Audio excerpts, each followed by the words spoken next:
my peoples? It's your boy Kenny, man. I'm back one time for your mind. Welcome to the OBF News Show. People, excuse me. Y'all know how I do, people. Hit my theme music. The writing on the wall, it says I'm running out of time, I need to change my ways.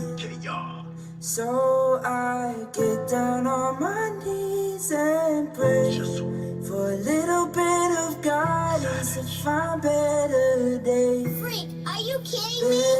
Hey yo, life goes on, things is gonna get better, and I'm looking to the future just so I can get this cheddar. It can't get worse, it could only get better. Let's come together, no time wasted, no hesitation. Just sit back and just be patient. I got them waiting, so why they hating? Pray for all hope, all lies up on the scope, trying to find a way to cope. I kept it low, so nobody you know. Now everything's a go for show. Let them know I'm about to blow. Maybe it's because of the flow. Money and power and greed as I proceed. I can't believe, yo, my daughter just was having a scene. Wow. The writing on the wall, it says I'm running out of time, I need to change my ways. So I get down on my knees and pray for a little bit of guidance to find better days. A hard day starts with a pad and a pen. My girl arguing, now she's even madder again. Screaming, cursing, telling me she's getting real tight. Cause what I'm doing right now, I was doing it last night. No, it's not alright when them times is hard. Waking up in the morning, God, you ain't got no job. Now you gotta rob to make ends meet. If I get caught doing something, I know I'm dead meat. So give me a beat and hope my hard day doesn't end up with me wrapped under a bed sheet. So it's time to hit the streets and explore my options. So sad these parents with their kids up for adoption. It says I'm running out of time, I need to change my ways. So I get down on my knees and pray for a little bit of guidance to find better days. Let that flow, man. Let's go. I know you'll come my way. Easy. I'll find the better. We gonna make it. Freak, Let it are flow, you man. kidding me?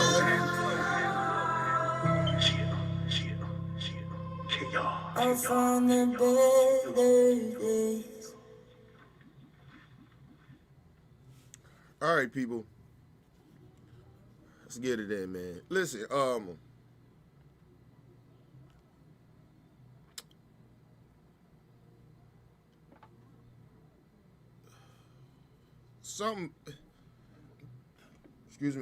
sometimes when we do these, when we on the internet, when we are giving our opinions on certain things, you know what I'm saying? And we wanna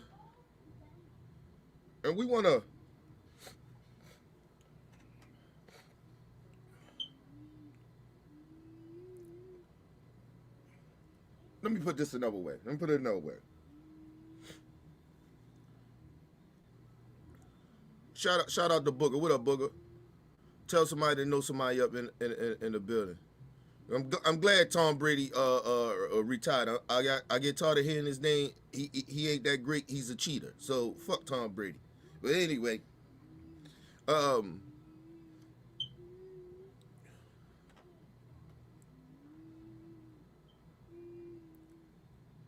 my honest opinion, I believe that sometimes we can cross the line of talking about people, right?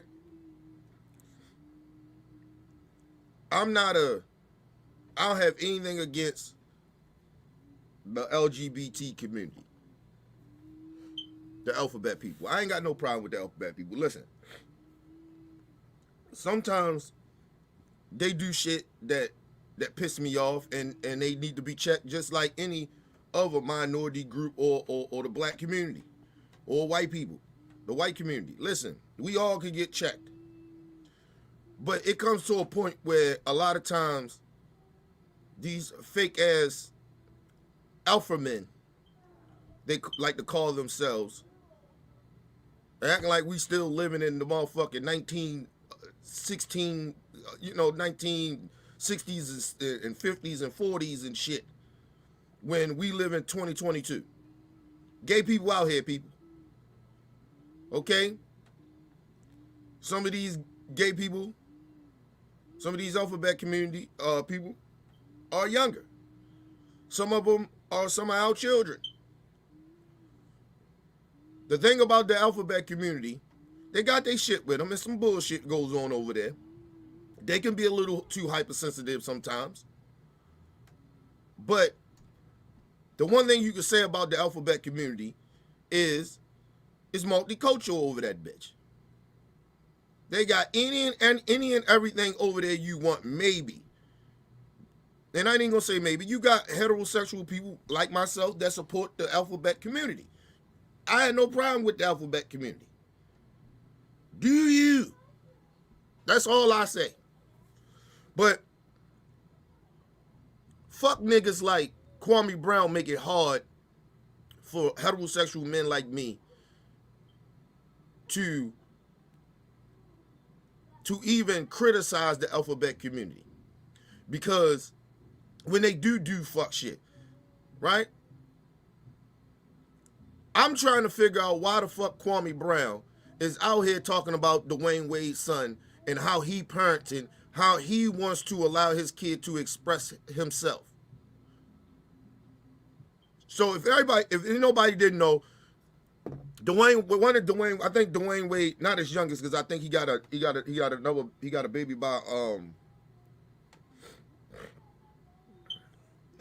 by Gabrielle Union. Okay? But Dwayne Wade, oldest two kids, the oldest one played basketball, and the youngest one is a part of the alphabet community. Now, people, this will be my problem with people like Kwame Brown that don't know how to mind their motherfucking business. See, this now, what y'all give, I'm ready to let y'all hear, is nitpicking. He's trying to find something to talk about to criticize another black man on something that ain't even his business. Now, mind you, people, I have seen the story. I didn't speak on the Dwayne Wade's son posing to honor Kobe Bryant in like a yellow, and he got the number 8 and he got like a dress on. Listen, people, it may not be my taste. I mean, I wouldn't wear the dress, but I'm not gay. I'm not a woman. That's his choice to wear to honor Kobe Bryant. That's his way to honor Kobe Bryant. What the fuck does his dress got to do with anybody's business? That's how that young man wanted to honor Kobe. He's gay. He wanted to show that he's gay. He wanted to dress, express himself. That's his motherfucking business. That is Dwayne Wade, Gabrielle Union, of how the fuck they run their household, how they want their kids to express themselves. Alexa. What the hell going on? Alexa. What the hell? Alexa, go to YouTube. Excuse me, people.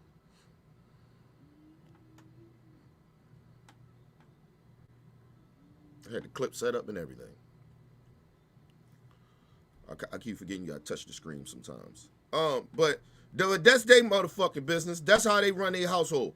But see, fuck niggas like Kwame Brown have nothing else better to do with their time but sit around and talk about other black people or what they do and don't do or what they should allow and what they shouldn't allow and all this other fuck shit. This not even, listen, to me, this is not a story, people. This is not a story about Dwayne Wade and his kids and his son and how he run his household. This ain't even about him. This is about Kwame Brown overstepping his motherfucking boundaries. You worry about raising your motherfucking kids. Don't worry about how Dwayne Wade raises his kids. It ain't none of Bootsy motherfucking listen, it's none of Bootsy motherfucking business. It's none of Kwame Brown business. It's none of these motherfuckers' business. Mind your business. See, this is the problem. Niggas don't know how to mind this. But see, this internet shit get you niggas all like wanting to be in people's business like bitches. Stay out of people's business. It's certain shit you just leave the fuck alone. It's none of your business. That's how that young man wanted to express himself of honoring Kobe Bryant's death. That's how they do that. Now you're gonna hear this nigga tell you how Kobe Bryant's daughter ain't wearing no dresses to honor Kobe Bryant. Vanessa Bryant ain't wearing no dresses. Nigga, what are you talking about? You nitpicking now. Let's just get into it so y'all can understand what I'm talking about here.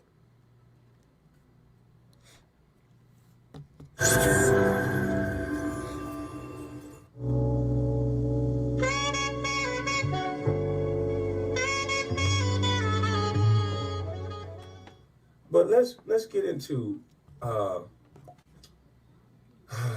Dwayne Wade and what he's allowing to happen in his household. And I don't like to speak about a man's child, so I'm going to speak about the man. Time out. First of all, you actually are talking about his child. Because you're questioning that child's father or how he's parenting him. What he is allowing in his house. And mind you, you heard the magic word that Kwame Brown said. What a Dwayne Wade is allowing in his home.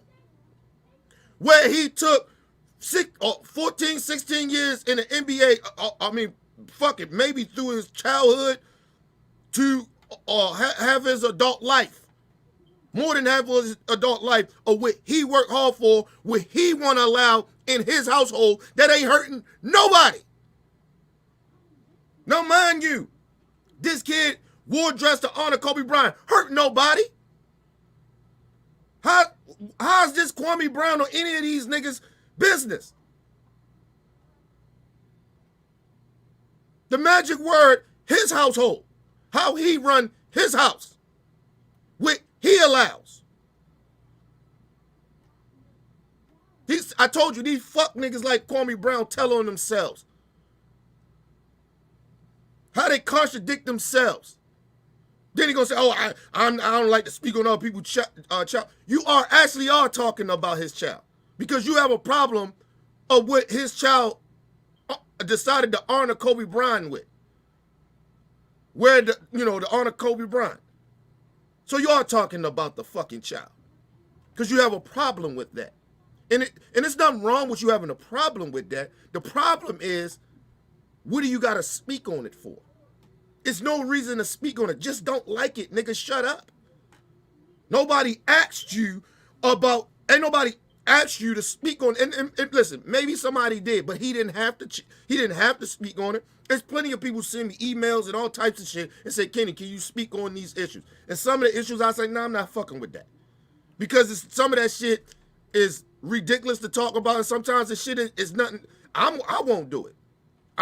Sometimes some shit is just tasteless to me. I'm not fucking with it. So you don't have to speak on everything somebody asks you to speak on. What up, Nick? This nigga Kwame Brown, boy, I tell you, man.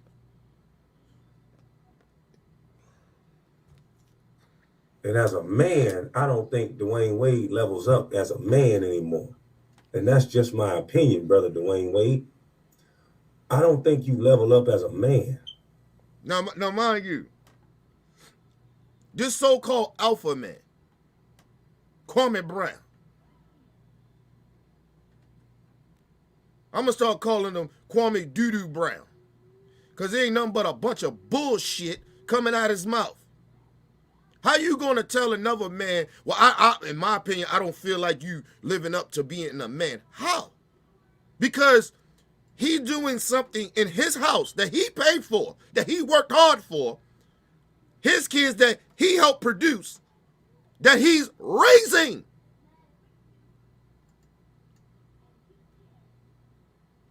That you disagree of how he's raising his kids. He ain't abusing the kid.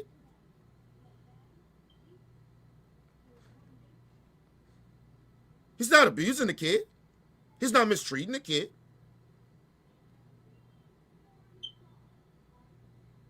I appreciate that, LT. What up, LT?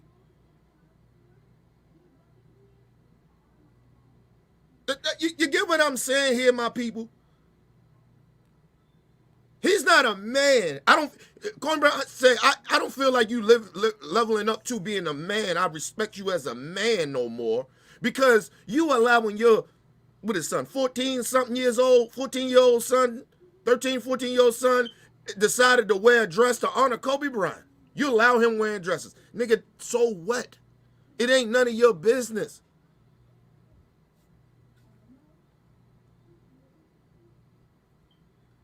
These niggas are so insecure about themselves, they weren't about another man what another man is wearing.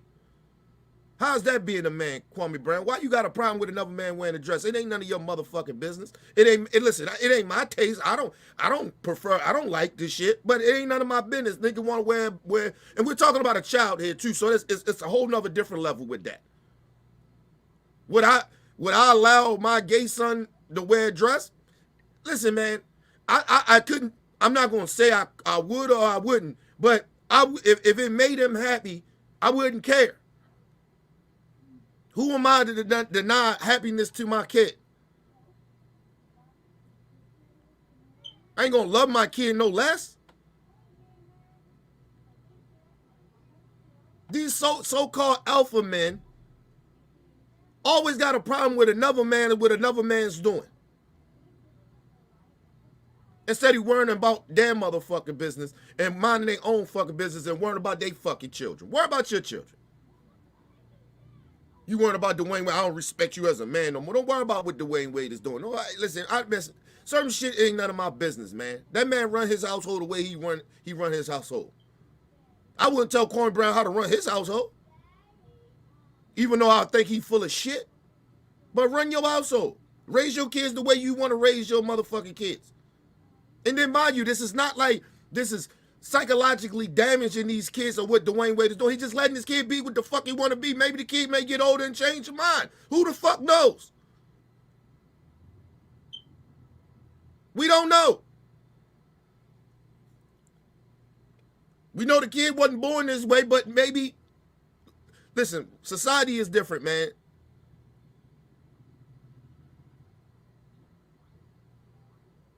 I'm with you, Booker. As long as the kid ain't like Booker said, the kid ain't out here in gangs, gang banging. He ain't out here cooning either, like Kwame Brown. Of course, a coon ass nigga got a problem with somebody else. Instead of minding this motherfucking business.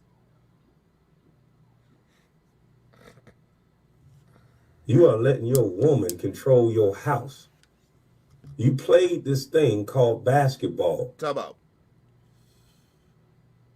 Now he want to mix it in with basketball or how his house supposed to be raised. Listen, let me explain something to Kwame Brown. Nigga, you don't know what the fuck is going on in Dwayne Wade's house.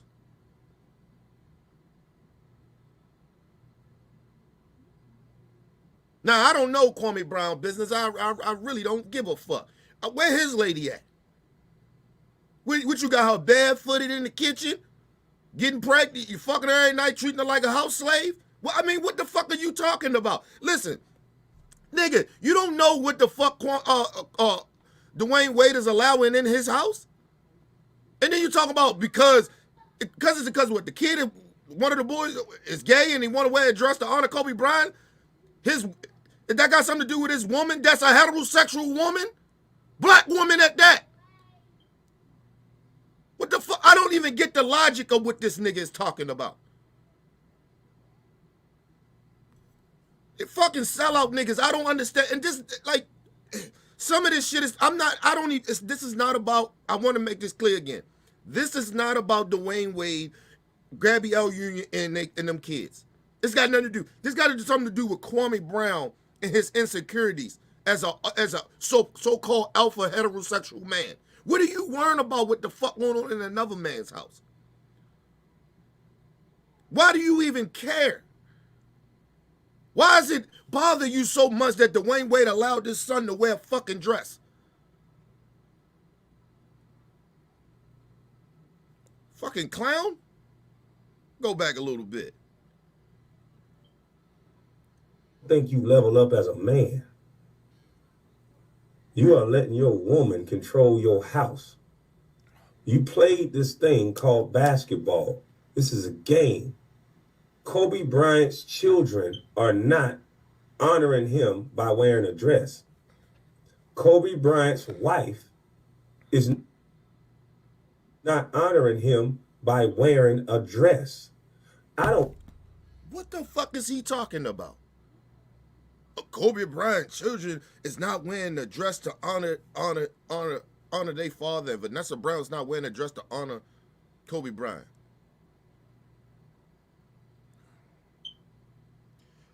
Listen, people, I ain't gonna lie to you. I don't even know how that make any sense.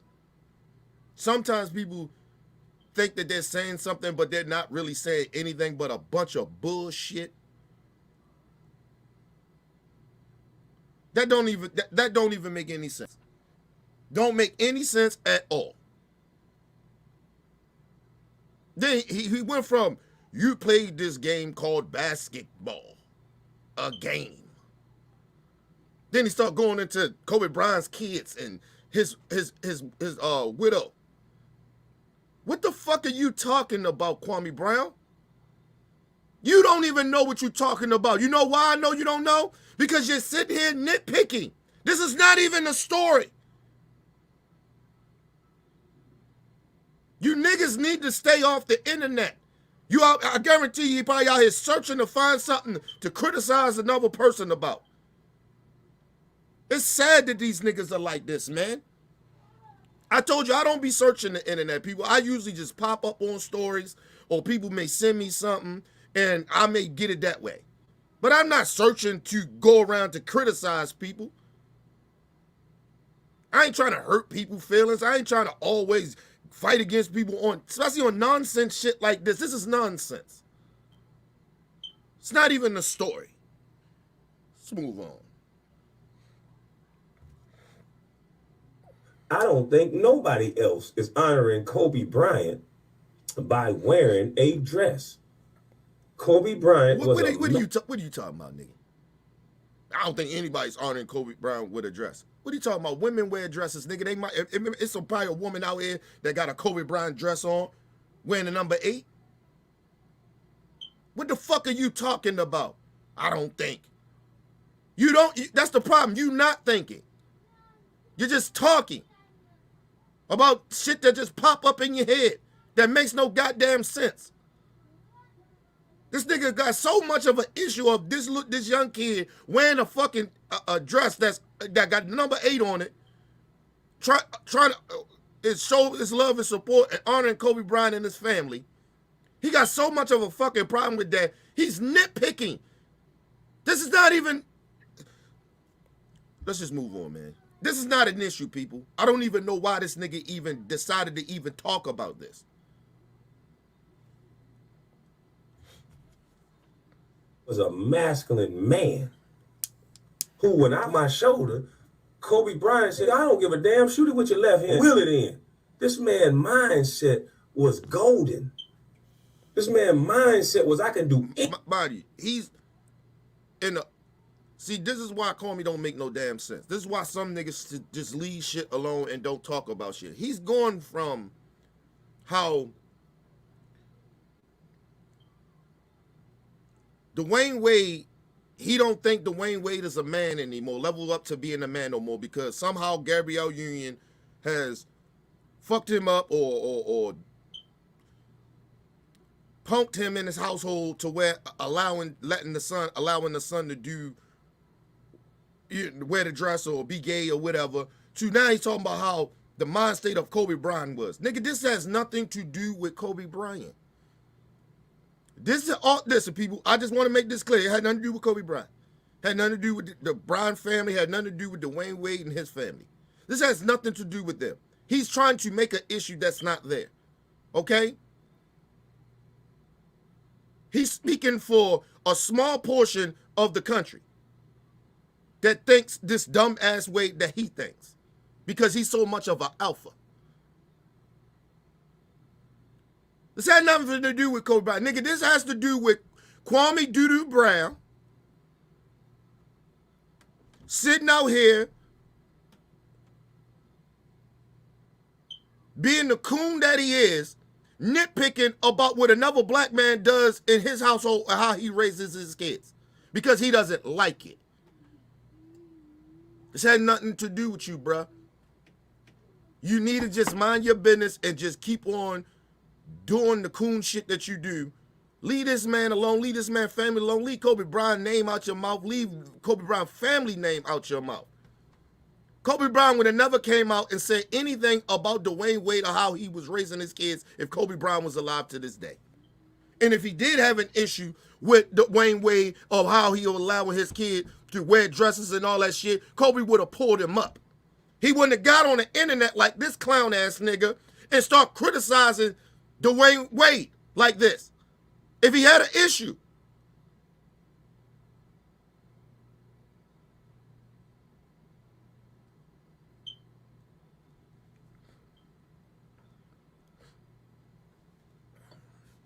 This shit is dumb.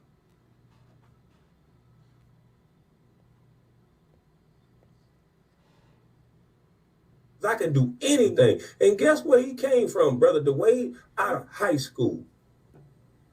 Kobe Bryant, there's not a one thing, rest in peace to Kobe Bryant and his daughter. But I understand the mindset that he probably was giving his children. Do you know how great his oldest daughter mentality probably was having a daddy like Kobe Bryant? That the What do that got to do with Dwayne Wade? That's Kobe Bryant. Kobe Bryant raised his kids way different than probably anybody. That's Kobe Bryant's family and kids. So the fuck what? Why are you worrying about what Kobe Bryant may or may have not did with his kids? Or how he raised them? You don't know that for sure. You assuming because you played with the man.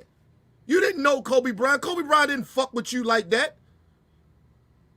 Because you was a bust. Because you didn't live up to your potential. Because you was probably lazy. How the fuck you know what Kobe Bryant was teaching his kids? You didn't know Kobe Bryant like that. Just like you don't know Dwayne Wade like that. So for you to come out and question this man's manhood because you don't like that he allowed his child to wear a dress to honor Kobe Bryant, like what the fuck are you talking about?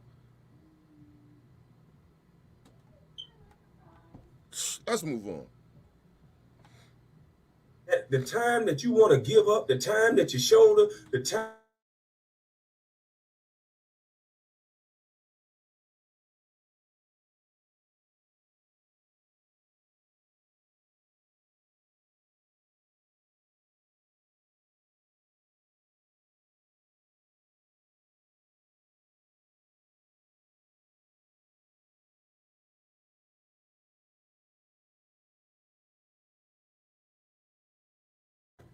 The other shoulder work.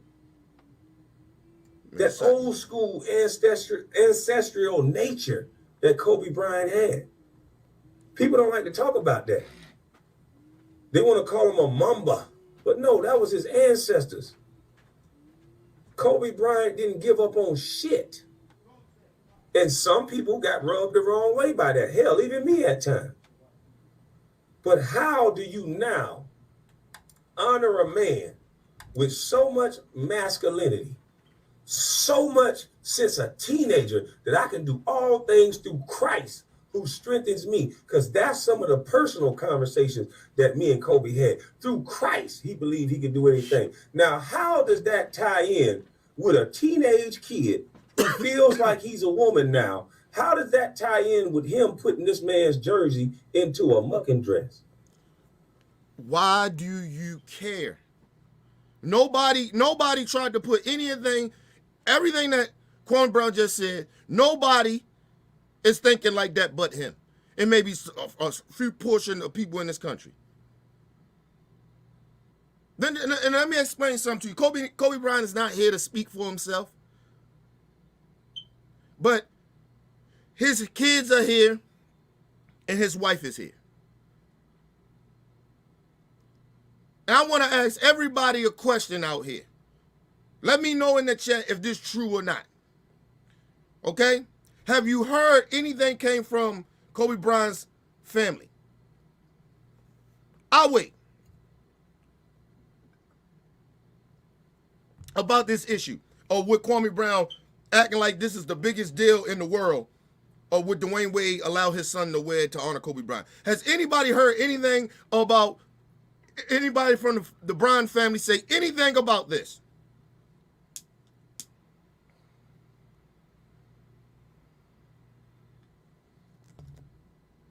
The answer is no. The fucking answer is no. You ain't seen a tweet. You ain't heard a comment. You ain't heard them say shit about this. Other than Kwame Brown out here acting like he know what Kobe Bryant would have said and would have stood for, or not, would have a problem with Dwayne Wade allowing his son to wear a dress to honor him. He don't know that. Number one, because Kobe Bryant's not here to speak for himself. And then number two, nigga, you don't know where Kobe Bryant was in his life. Kobe didn't fuck with you like that. Kobe was in a different space when he retired, nigga. He was accepting a lot of shit that he normally wouldn't accept when he was playing ball. Everybody really thought Kobe Bryant was a true asshole, which he part of his personality probably was. But he was dedicated to the game of basketball. But as a family man, nigga, they talk great highly things. As a person outside of basketball, people talk highly about him. Because they finally got down to sit down and have a conversation with him. Because he wouldn't do that when he was playing basketball. So Kwame Brown don't know that. He don't know how Kobe Bryant would have reacted to this. Kobe Bryant probably wouldn't have said a goddamn thing. Listen, let me explain something to y'all. Dwayne Wade and Kobe Bryant had a better relationship amongst those two than Kwame Brown had with Kobe Bryant. And that's a fact. Kobe Bryant didn't give a fuck about Kwame Brown like that. Kobe Bryant didn't really have a lot of friends in the NBA like that. Kobe Bryant didn't fuck with people like that. And they didn't fuck with him. They really only started fucking with Kobe outside of basketball when he finally retired. The fuck are you talking about? And see, let me explain something to you. The thing I noticed about a bust-ass nigga like Kwame Doo-Doo Brown is that since he's a bust and he's mad that he didn't live up to his potential, ain't nobody counting your pockets, nigga, and your money for what you made from being a fucking bust. I believe you stole that money from not living up to your potential. But anyway, and taking the game and dedicating yourself to the fucking game of basketball, you notice he only talk about the niggas that actually is great. He criticized.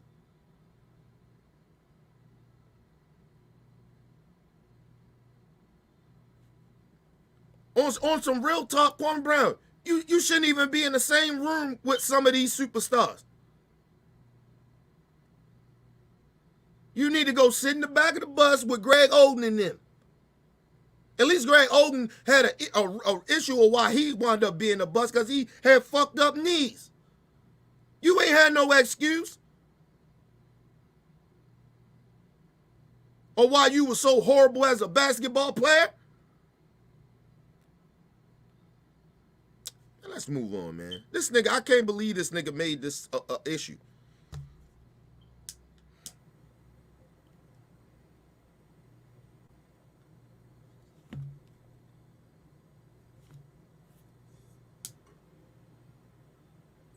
black people, if you don't wake up, that's only doing this to black people. Look at how they. First of all, see, I can't stand with these so-called black. See, this is why I'm not a pro-black person. Listen, but this ain't got nothing to do with black people. You wanted to make this an issue about black people. Listen, let me explain something to you. It's gay black people out here, people. It's gay white people out here. It's gay Mexicans. Any race you want to name is gay people out here. This ain't got nothing to do with black people. Now you want to get back from you. You making an issue about some shit that you just don't like. About this young man wearing a dress and recognizing and identifying as a gay man. I mean, a gay young kid. You want to bring this bullshit religion in it, and you want to bring in, oh, you this pro-black nigga. Oh, they got, see black people, see what they doing. Nigga, stop trying to do scare tactics. This got nothing to do with that. Let me just explain something to a lot of people out here. Nobody, and I mean nobody, has no control over anybody's feelings or how they want to perceive themselves. The kid want to be gay. It's not a big deal. All right, he young. I mean, come on. Everybody may have a little issue with it. I got a little issue with it, but it ain't that big of a deal. I'm not gonna say that Dwayne Wade is a bad parent or he's some type of, he's not a masculine man because he's has an open mind to his child wanting to be whatever the fuck his kid want to be. Who the fuck am I to judge that? But here come Kwame Doodoo Brown. Want to question another man's manhood because he doesn't like what another man, how another man raises his kid. His kid is well fed, taken care of, not abused, not in the gang, doing whatever the fuck he want to do. The only thing he's doing that's Kwame Brown that's mad about because he's gay. Tell me how any of that make any sense to you? Of how unmasculine that that Dwayne Wade is. How is he not masculine? You found one thing that you don't like that Dwayne Wade does in his household, that he pays the bills in, that bitch he owns. They are his kids. And somehow, somewhere you took this one thing that you don't like that he allows, that somehow he's not a masculine man anymore. His wife be punking him and bitching him. Where the fuck do that come from? Insecure ass niggas like Kwame Brown. Worry about your masculinity. Worry about what makes you a man.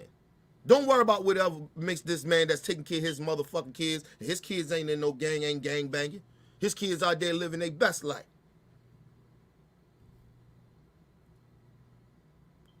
Dwayne Wade out this bitch living his best life. Nigga, he ain't worried about what the fuck you doing or with how you raising your kids.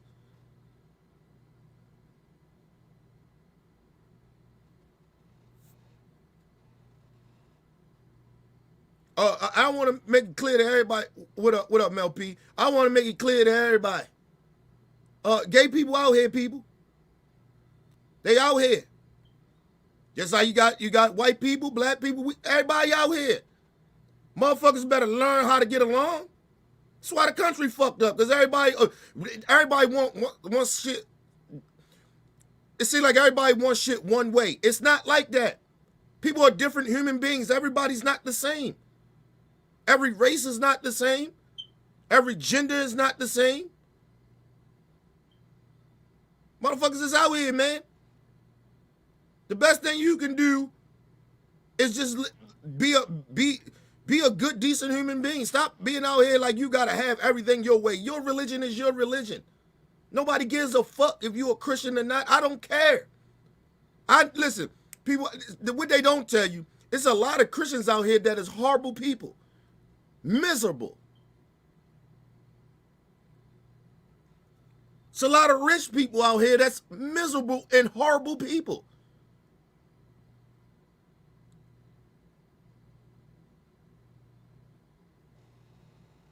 And you know what I always notice about niggas like Kwame Brown and them when they start talking about the gay community, but they don't like that they gay and you know it's my religion, I'm Christian. Nigga, it sounds like you want to be free to suck dick too.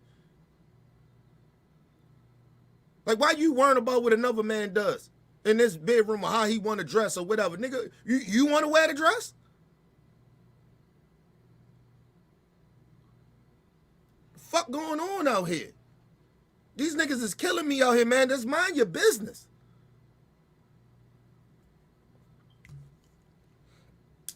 Look at how they honor a black heterosexual man. You mean to tell me they would allow you to have a homosexual person honor Elvis like this? Fuck no. First of all,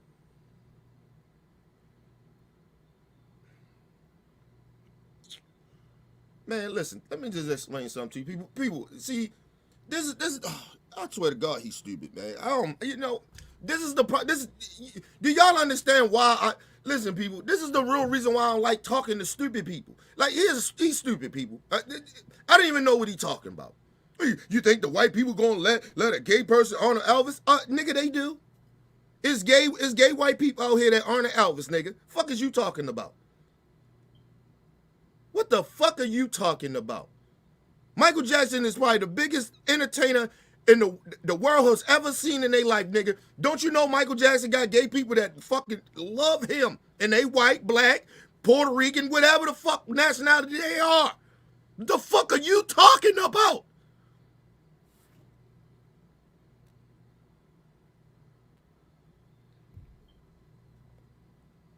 First of all, it's gay people out here right now that love Minister Farrakhan, nigga. It's a fact. They respect Minister Farrakhan. What is he talking about? Oh, nigga, this ain't a white and a black issue. See, I ain't trying to make it as an issue. Now it's about racism now. No, nigga, you got the problem because you mad because Dwayne Wade is allowing his son to wear a dress to honor Kobe Bryant. You got the issue. This is not a black and white issue, nigga. You fucking cornball. This is not about that. This is about a weak ass nigga like you, Kwame Brown, that so insecure about him fucking self that he worried about what another man doing how he raising his kids. You not minding your motherfucking business. Some shit, mind your business.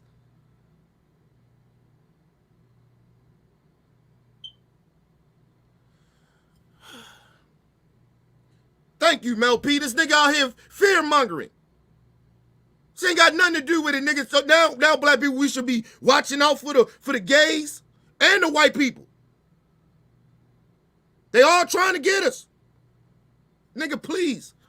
Gay people been around a long motherfucking time. They just now coming out and expressing themselves and they don't give a fuck. Fuck y'all. We got rights. We out here wearing dresses. Woo!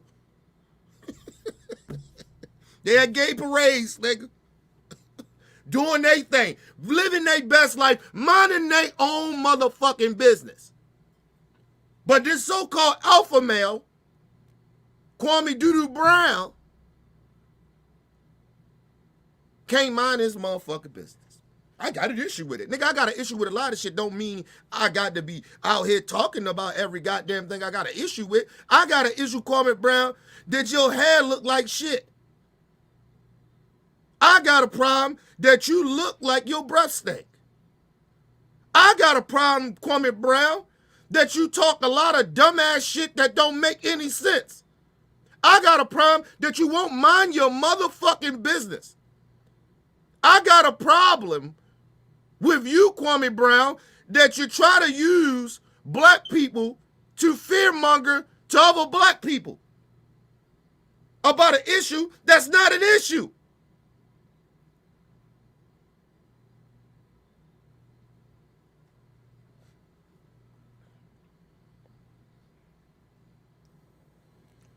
And I'm not saying there's anything against homosexuals, but this man. Yes, you are. Yes, you are.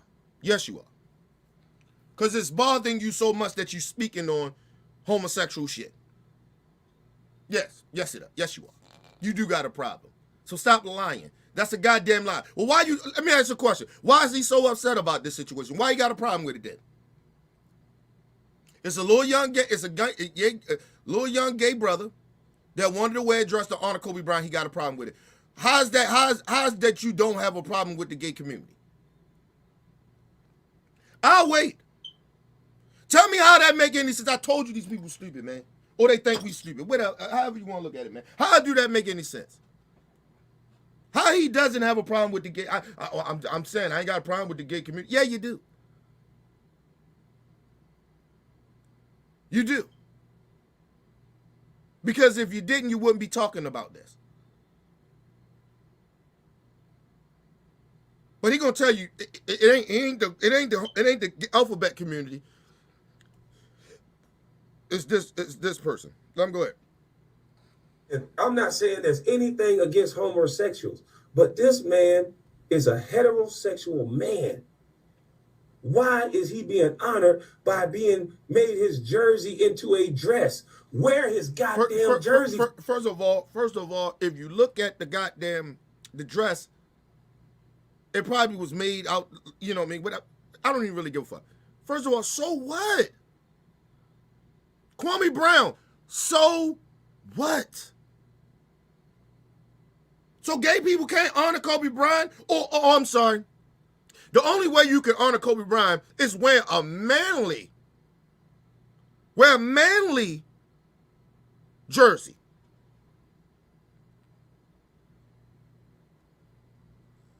That's the only way you can honor Kobe Bryant. Nigga, are you stupid? What is wrong with these niggas, my people? Listen, people, I came in 2022 trying to really have an open mind to a lot of shit this year and try to not allow people to piss me off so much this year, right? Because nobody stresses me. It just pisses me off. Listen, I'm trying to understand, why is he so upset? Why you got so much of a problem with it? Nigga, it's not, how's that hurting you? Listen, people, I'm just gonna say this. It's more heterosexual black young men out here than it is alphabet community people, gay people, black gay people. Kids are being born every day, people. And this nigga is out here acting like, oh, they gay people, the white people sending the gay people to come fuck up the black community. Nigga, listen, people. It been gay, white people, black people, all types of people from back in the day. They was there, people. Liberace was gay as a motherfucker, people. Everybody knew that. Come on now. Elton John, all them. Come on, man. Some of these so-called alpha men that these white supremacists think that was manly men was gay. Okay? J. Edgar Hoover was gay, nigga. Come on now.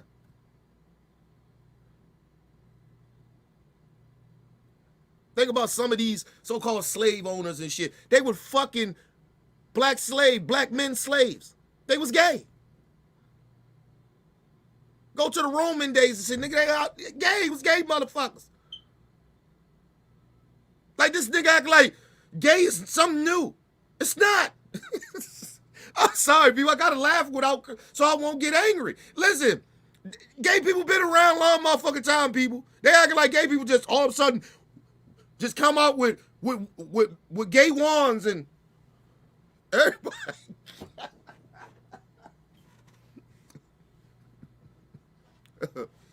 Motherfuckers been gay.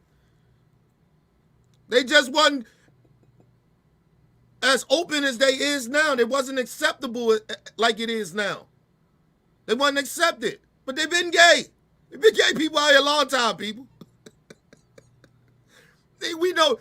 Come on, man. Listen, I'm 40 years old, bro. I used to go to churches, nigga. The nigga playing the piano. Gay. The choir director. Gay. Come on, man. So Stop playing these games, Kwame Brown. Trying to bring religion in it, then you're trying to fearmonger. Look what the white people sending the gay people to come get you. Nigga, gay people been here, nigga.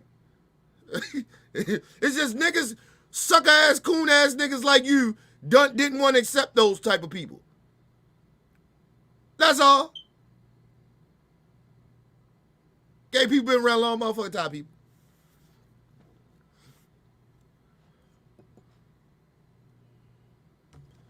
People been by a long motherfucking time.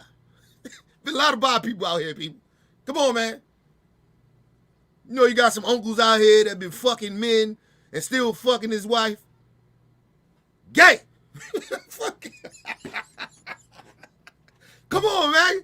Stop playing these motherfucking games. These niggas out here killing me, bro. Let's move on, man. Nigga, Kwame Brown. Oh, I can't stand niggas like Kwame Brown, man.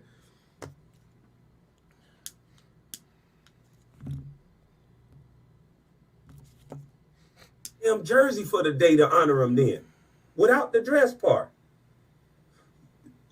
Dwayne Wade, if you respect Kobe like you said you did, you would have had your son. We understand. So your problem is you got a problem. Let me understand it. So Kwame Brown, you got a problem because Dwayne Wade's son turned a jersey to a dress to honor Kobe Bryant. That's your issue. But if he just would have wore a regular jersey, you'd have been fine with that. Okay, let's go off your dumbass narrative. Listen, hey, Kwame Brown, if you didn't know, if he put the regular jersey on Kobe Bryant, he's still gay. The fuck going on here? He's still gonna be gay. He's gonna be a gay man wearing a regular jersey. I mean, gay young boy wearing a jersey. What the fuck are you talking about, Kwame Brown? You didn't like the dress that he had on. He still was gonna be gay if he ain't had a dress on or not. That's how he identified himself. That's who he want to be. He's still gay. So my point is to you, Kwame Brown, you stupid ass motherfucker. Listen to me. It doesn't matter if it's a dress or a regular jersey. He's still going to be gay. He's still going to honor Kobe Bryant the way the fuck he want to. Just like you got the right to honor Kobe Bryant in the way you want to, motherfucker. Who are you to question another man's manhood or how he raises his kid because you don't like the way his gay son took a jersey and turned it into a dress to honor Kobe Bryant? At least he honoring the motherfucking Black Mamba, nigga.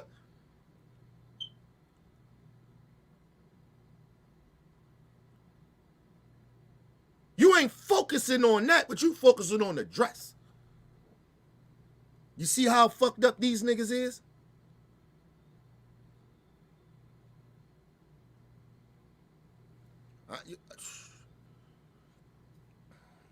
Is gay. That's fine. But for that day to honor Kobe, why couldn't he just wear the goddamn jersey? Let's go back. Hold up. Because I want you to hear what he said. So you can see they telling themselves. You would have had your son. We understand your son is gay. That's fine.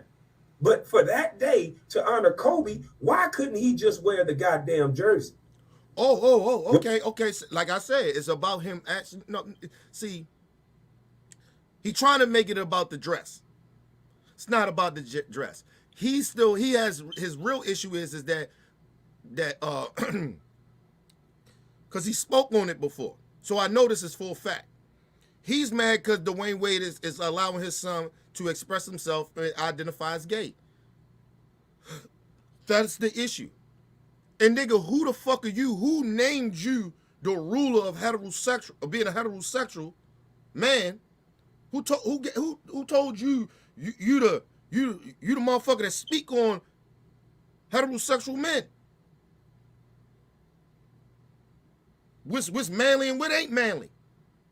And who told you that somehow, some way, only if this kid, why he couldn't just this day on Kobe to honor him regularly?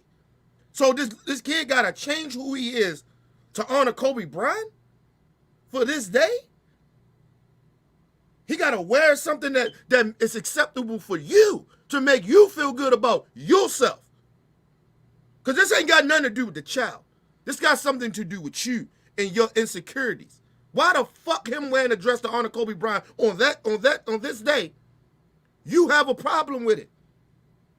Why you just don't honor Kobe Bryant the way you want to and let that kid do and be that kid, let that kid be what that kid want to be and express and honor Kobe the way he want to. This shouldn't be an issue, people.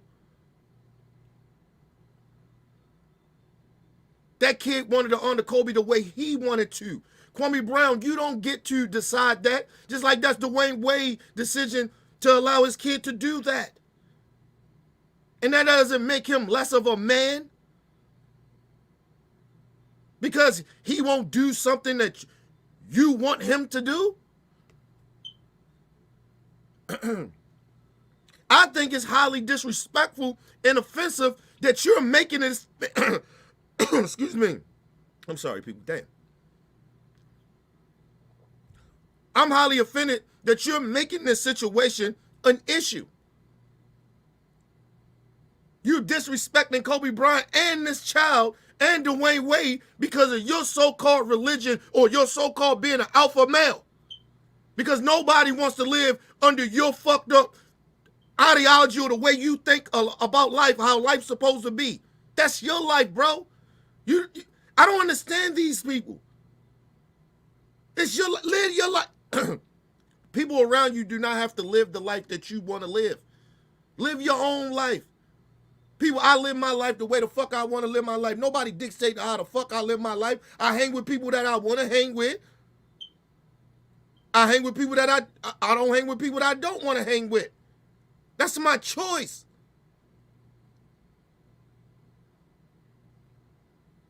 But I don't get to push my agenda on people. Nick said, fuck Kwame Brown, bro.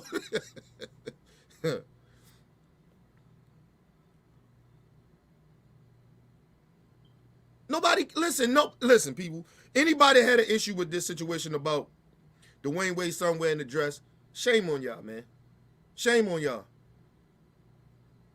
This got more to do with your insecurity than it got anything to do with this child identifying himself as gay or wearing that dress.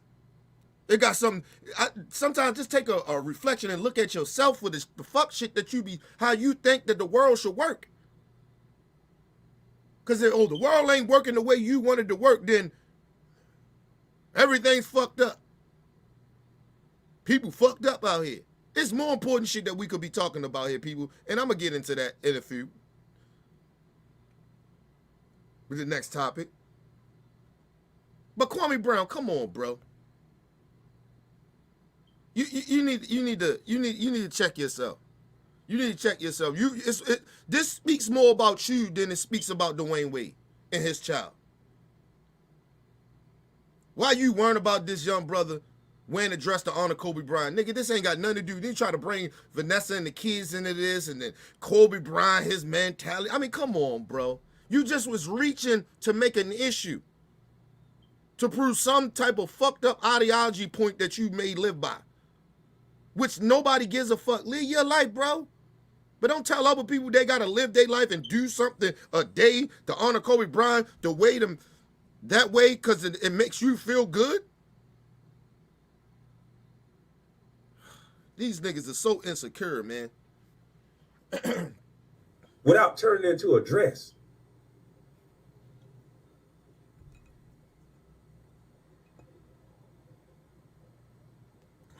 This don't make no sense. The brainwashing that's going on in our community.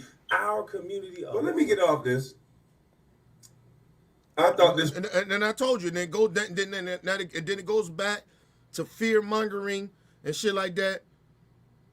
The brainwashing that goes into the community, nigga. It been gay people in the black community a long time. Kwame Brown. What are you talking about, man? If you think that they just pushing the gay agenda in the black community, and just saying, oh, they ain't doing it in the Mexican community, Latino community, the Chinese community, the white community? What are you talking about? These niggas sound like conspiracy theories all the time. Conspiracy theories all the time, man. What up, Brother Bell? Long time no see.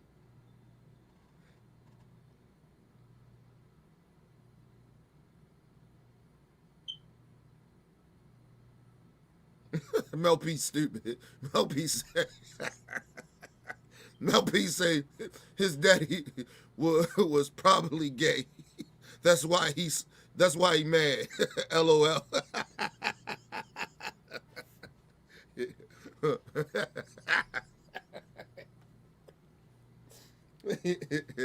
Hey, we know one thing, his daddy was a killer. Killer.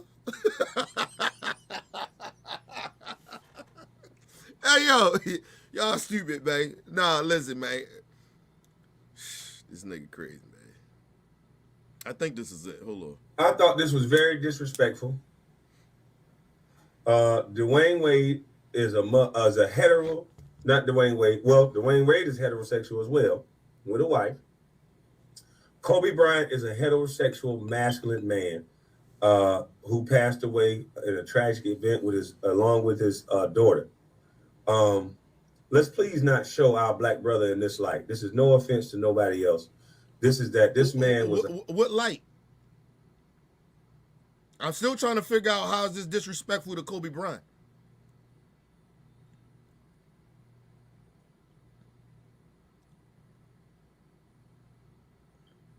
I remember somebody came out and was like, they had some shirts that had Tupac on it, and it had, you know, Tupac support the gay community and some shit like that. Now that's disrespectful because you don't know what Tupac would have supported and didn't support. Because I never really heard Tupac talk too much about the gay community like that. So I'm not gonna sit here and act like I know what Tupac would have stood for on that issue. But knowing how Tupac mind worked and kind of how he seen the world, he probably would accept the gay people. That's their thing. That he probably would handle. He probably would treat that situation for the alphabet community the same way I do. That's their thing. They human beings. It's certain shit I may not like, but hey, I ain't gonna discriminate against them. But it's not disrespectful.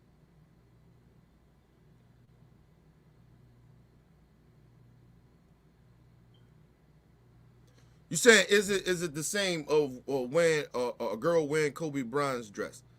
I don't listen. Oh, listen. I'll put it like this, Smith. Smith. Listen. Number one, I wouldn't care. Listen, it's not like a heterosexual. It's not like the kid is heterosexual. Okay, it's not like Dwayne Wade's son is heterosexual. He's heterosexual. He's gay. He identifies as gay.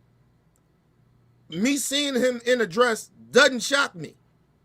That's part of the point. The dress doesn't shock me that he's wearing it. Now you got Russell Westbrook out here wearing sleeveless shit all off and wearing dresses and shit like that and blouses and shit like that. Yeah, then that should be a problem because he's misrepresenting.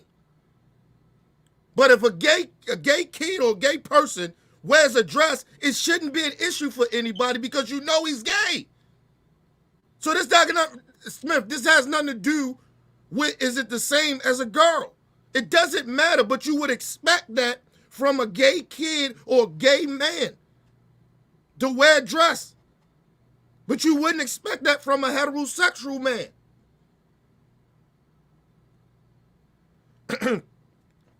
Now, that heterosexual man may say, right, they may bring this up. I heard this from some of them. They say they wear these dresses to honor the gay community, to let them know that we rock with you. I can support you and not wear a dress. and honor you and show love to the gay community by not wearing a damn dress.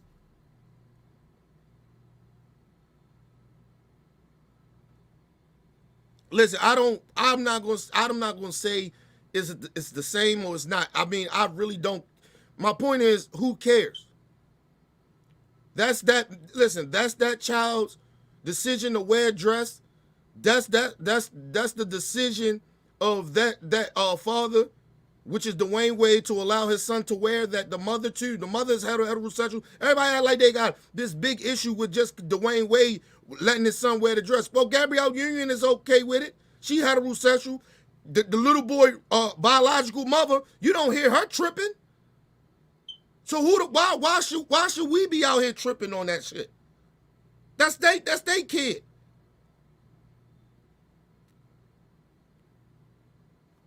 Like people, my point is, shouldn't be an issue. The problem is, motherfuckers should be minding their business. This is not our business. This is Dwayne Wade and his family decision. Kobe Bryant family didn't have a problem with Dwayne Wade's son wearing a dress to honor Kobe Bryant. Why the fuck Kwame Brown can come out here and say this dumbass shit? Like he got a problem. So what? Keep it to yourself, nigga. Nobody cares. Leave the fucking child alone, man. Leave Dwayne Wade alone. That's his fucking kid. His kid ain't out here gangbanging, shooting nobody. His kid ain't out here being racist or offending people and shit like that, other than because he gay and he wearing a dress and people offended. That's the best people got to be offended? Listen, man, motherfuckers got so much thin skin and so insecure about themselves. They insecure about this child wearing a dress. That's that kid. Listen, that kid got more courage than a lot of these so-called alpha heterosexual men out here. That's probably got some insecurities about their sexuality anyway. That's why they so mad at this child. That child got enough courage. Listen, I'm gay, I'm free, I'm going to wear a dress, I'm going to be me. And fuck all y'all who got a problem with it. A lot of times niggas need to worry about their kids. Dwayne Wade kid is fine, nigga. He is fine. He living his best life. He out there, and I guess wherever they live, out in Los Angeles, Florida, wherever they living, in the mansion, chilling, minding their business, nigga. Swimming in the pool, nigga. And motherfuckers worrying about his dress or what he wearing, when they should be worrying about what the fuck they should be worrying about. More important shit to be worrying about than giving a fuck about this child wearing a dress. We got young black kids out here that's heterosexual out with this bitch shooting and killing each other. I ain't got no fucking problem with this kid wearing no dress. I don't give a fuck. He ain't hurting nobody. He ain't killing nobody with it. He just hurting some people's insecurities. This motherfucking kids out here actually killing people. Young black kids. But Kwame Brown took enough time out his day to talk about a kid wearing a dress, but what you should be mainly focused on is trying to help these kids not to shoot and kill each other.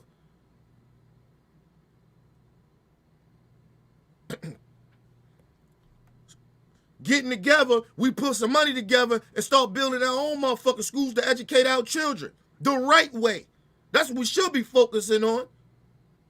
But he worrying about a dress. Anyway, man.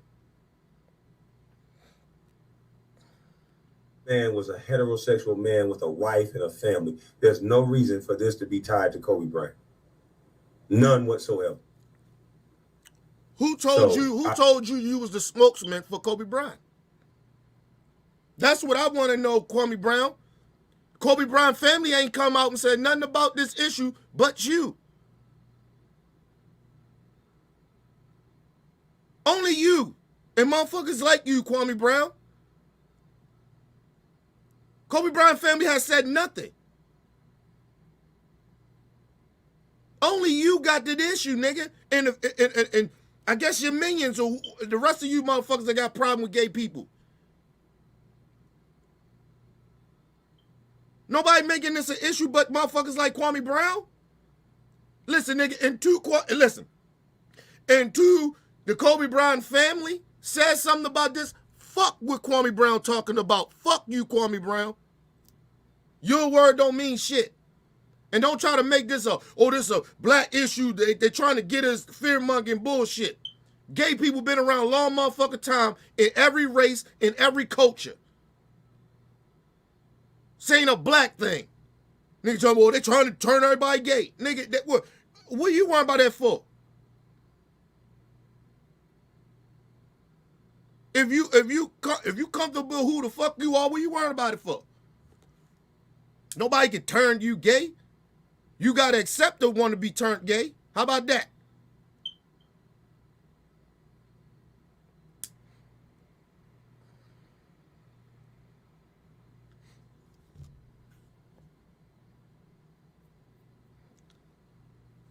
Motherfuckers need to just learn, just raise your kids. Listen, never mind. So I wish you guys would stop disrespecting a heterosexual man. Who's you guys? I thought you had a problem with Dwayne Wade. Who's you guys? And ain't nobody disrespecting the heterosexual men. You choosing to be offended and feel disrespected because you don't like gay people. Just say that. See, I wouldn't have a problem if people be totally honest. You got a problem with gay people. Just say that. Stand on that shit. Stop trying to act like, oh, I ain't got a problem with gay people, but I do. Well, what is it? Do you got a problem with gay people or you don't? Ain't nobody trying to unmasculate you. If you confident in being a heterosexual man, what the fuck are you worrying about it for? If you raising your sons to be heterosexual men, what are you worrying about it for? If you're raising your daughter to be a girl, a female, a woman, a heterosexual female, what the fuck are you worrying about it for? But it will be your child's life if your daughter want to get her ass on the pole. It'll be your daughter's choice if she want to be gay. They her choices. If you do your part as a parent, it ain't on you. If your son decide to turn out to be a goddamn gangbanger, that's on him. If he turn out to be gay, that's on him. If you did your part, that's on them. We only can raise our kids the best way we know how. Give them all the opportunities in the world. Give them unconditional love and affection to let them know that you'll be there for them no matter what. But at the same time, tell them you go ahead and commit crimes or do whatever the fuck that's wrong. I'm not going to condone that shit. People make mistakes. It's motherfuckers that was raised straight through their whole life to get to college, nigga, and start experimenting with shit. Fucking dudes, fucking women, men fucking men, women fucking women, threesomes. It's all types of shit happen, man. And then they get out, after they live their college years, they get out, all of a sudden, nigga, they go back to the opposite sex. That's happened. I know people like that.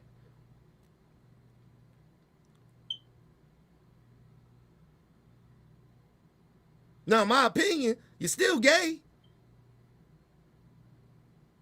But you may prefer the opposite sex. A lot of people don't get out of college and go back to the opposite sex. They usually stay with the same sex. If they got courage enough to do it, if that's how they feel, however they want to be, however they want to live their life. That's on them. I still don't have a problem with it. It's on them. My problem is I'm tired of people keep judging people and it ain't none of their business. Mind your fucking business. Motherfuckers think that, never mind. Let's just move on. This shit is almost over, man.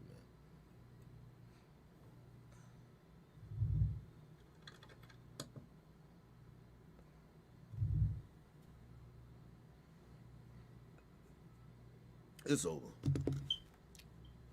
This shit is sad, man. Bell said Kwame Brown needs to leave Dwayne Wade's son alone, just like Lil Boosie said the same shit. Yeah, like, niggas, mind your business. Raise your sons. Raise your kids, man.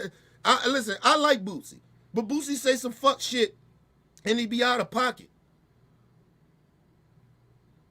I actually like Boosie more than I don't like Kwame Brown, because Kwame Brown's a sellout.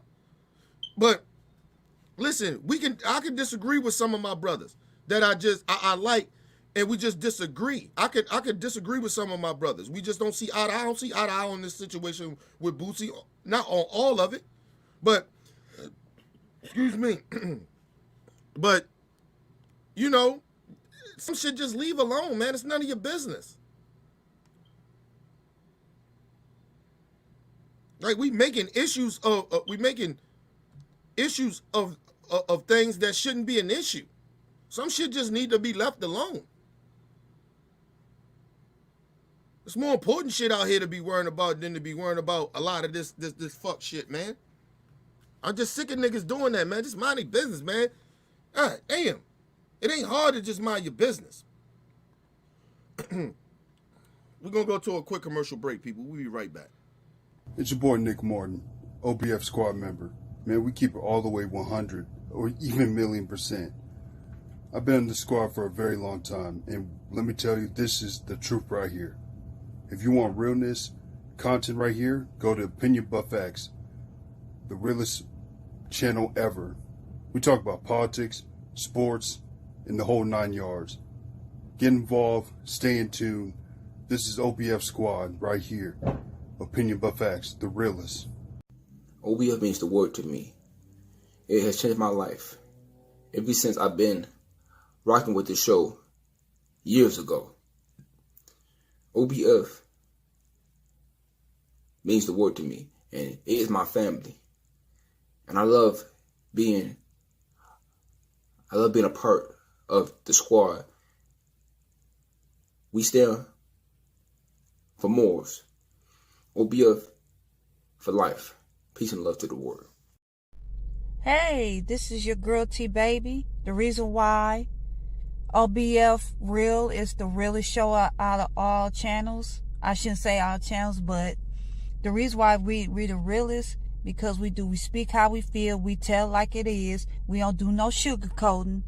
And the reason why I love the FBO family, because we could sit there, we could talk it out. Yes, we'll get to arguing and all that, but we get shit off our chest, and we all about principles, and we all about our morals. OBF family for life.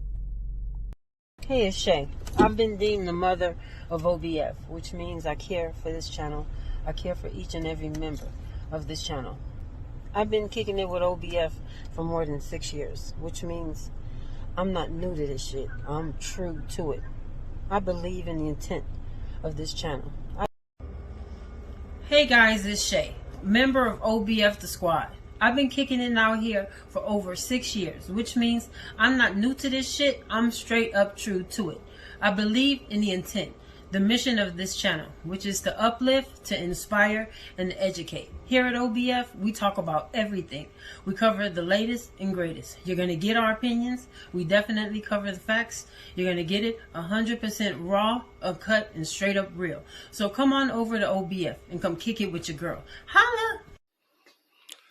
I said, hey, yo, it's your boy Weezy, straight out there, L. Opinion but facts, hottest show on the internet. We talk about everything from religion, politics, race, it doesn't matter. We're not running for any topic. So if you want to be in the building, come and join the discussion. Shout out to my boy Kenny from starting this platform. And I'm thankful just to be a part of it.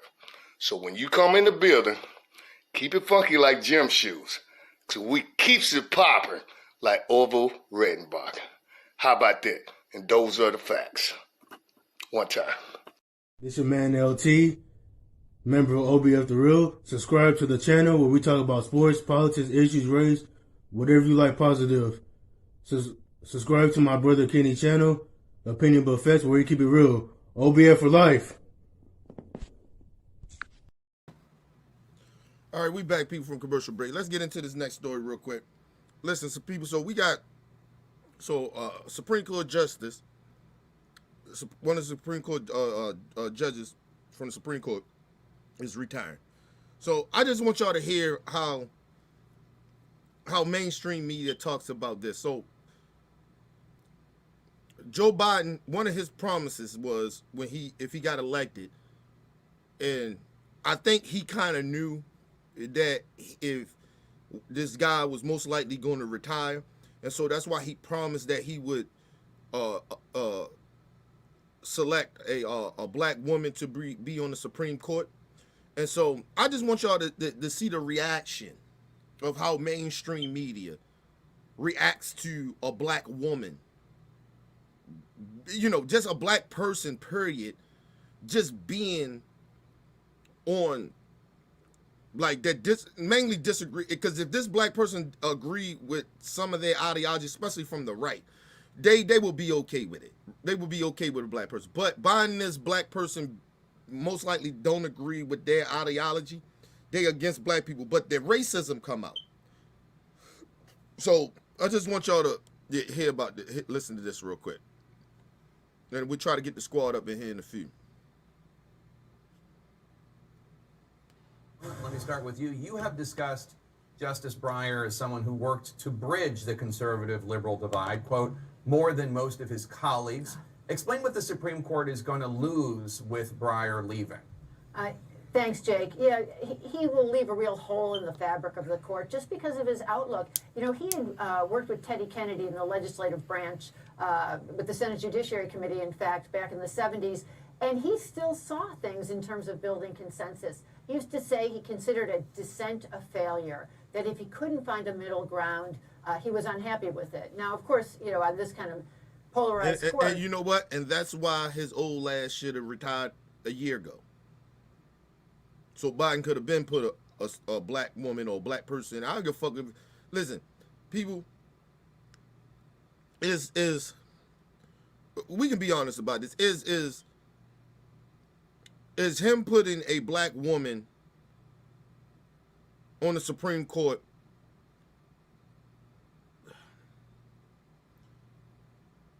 I don't want to say a photo op, but you know, trying to get black people to fuck with them or keep fucking with them right. When see, look what I did for the black community. I'm trying to show you. Like, I get that part. Yeah, I think that because I don't fuck with Joe Biden like that. So I know what he's trying to do.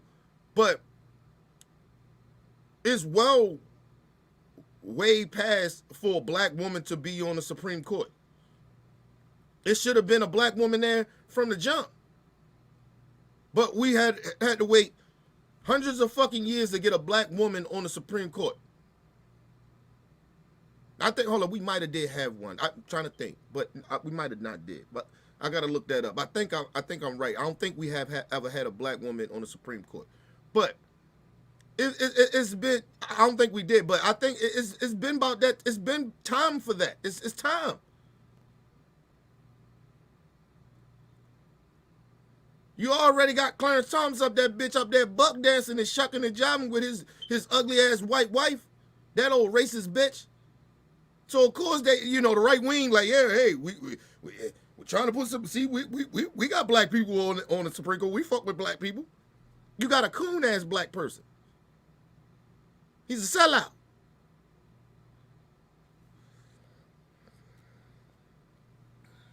His court, more often than not, he was dissenting, but he worked hard to try to get, first of all, the Chief Justice, John Roberts, to work with him for some sort of consensus. And he had a real partner in Elena Kagan, still has a partner in Elena Kagan, who is another liberal, but someone who takes a more strategic, tactical approach toward finding some middle ground. Now, first of all, the liberals, of course, have a weak hand with only 3 justices, so it's a way to prevail in some cases, but I have to say that the court will not be the same with him, and it will alter the approaches of the others, most notably the Listen, chief. I don't want to take nothing away from the guy that's on the Supreme, that's retired. I don't know him, don't care to know him. Listen, I have no problem with it. I don't have a problem with him. Probably a great man, for all I know. You know what I'm saying? I don't really give a fuck. My issue is when he got on the Supreme Court, I think Bill Clinton selected him to be on the Supreme Court. Listen, the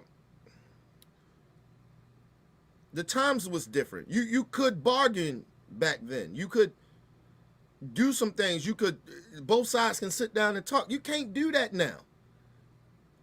We got crazy people in the White House. I mean, in Congress. It's crazy people. The right wing lost their damn mind.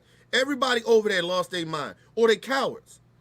Everybody in the right wing in Congress has lost their mind and they cowards. Or they cowards. And they don't say shit. Their ideology is outdated. That's what they don't understand. They haven't, like, they take more steps backwards than they move forward with some shit. They only, listen, the right wing only give a fuck about capitalism. That's all they care about. They like, basically, the right wing ideology is basically about making money and having power. They don't give a fuck about people. They use people, but they don't give a fuck about the people. Even the people that vote them in, the right wing voters that vote them in, they don't give a fuck about those people.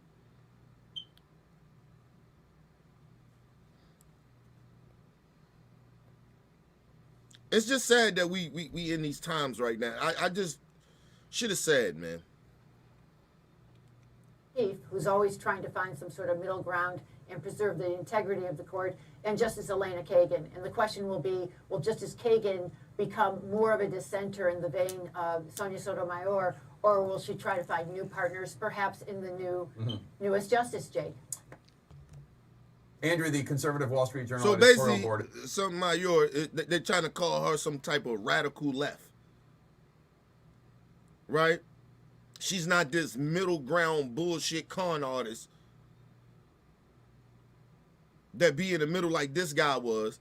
That shit worked back in the day. That doesn't work now. But listen, there's nothing wrong with compromising with other people, but the other side got to be willing to compromise. If the other side is not willing to compromise, then me trying to reach them and still at the same time have my principles and still respect some of their principles that actually make sense and that actually their principles don't hurt people, I'm okay with that. But these people are not, like, you're talking about the 21st century right wingers. These people are nuts. A lot of them are outdated with their train of thought.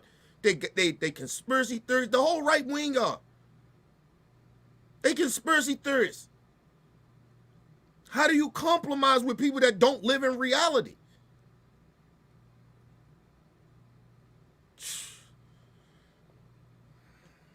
The editorial board has been making the argument that even though the balance of power is not going to change, a left-leaning justice is going to be replaced by another left-leaning justice in all likelihood. The Supreme Court, they argue, and I want to make this. Ain't nothing really. This is not really a big deal. I just want y'all to hear how mainstream media even talk about. Even CNN, the mainstream media, they're just so dismissive and you know, whatever, right? Like, it's not going to change the power in the Supreme Court. Listen, it's just good to see we got a black sister up there.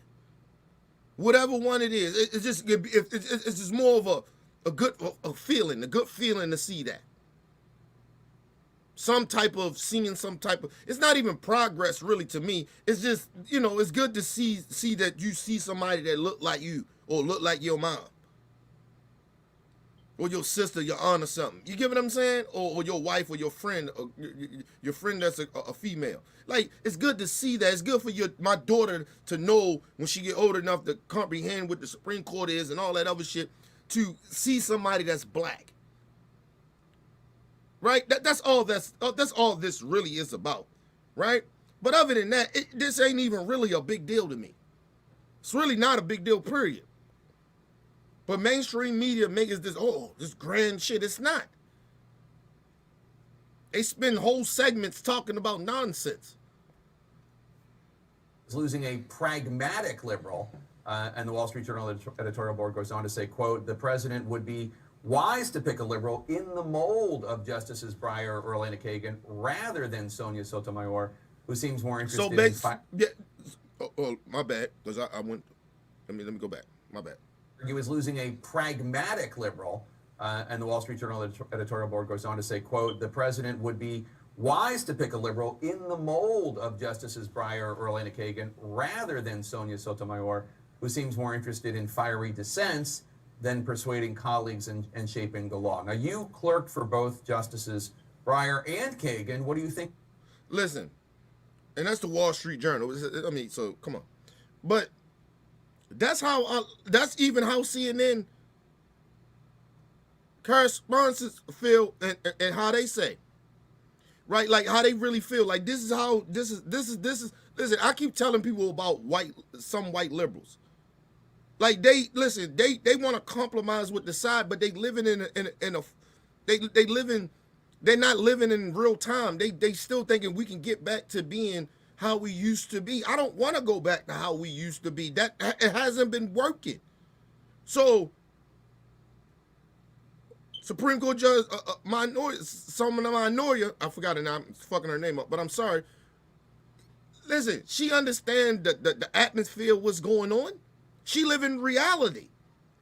These so-called white liberals, these conservative type white liberals, like they living in some fantasy past, like how like you live in your, you talk about the back, like you talking about back in the day, how back in the day shit used to be. I wish we can get back to doing it. Like, no. We can still keep some principles from how people been raised from back in the day, but we got to move with the times. Shit got to get better.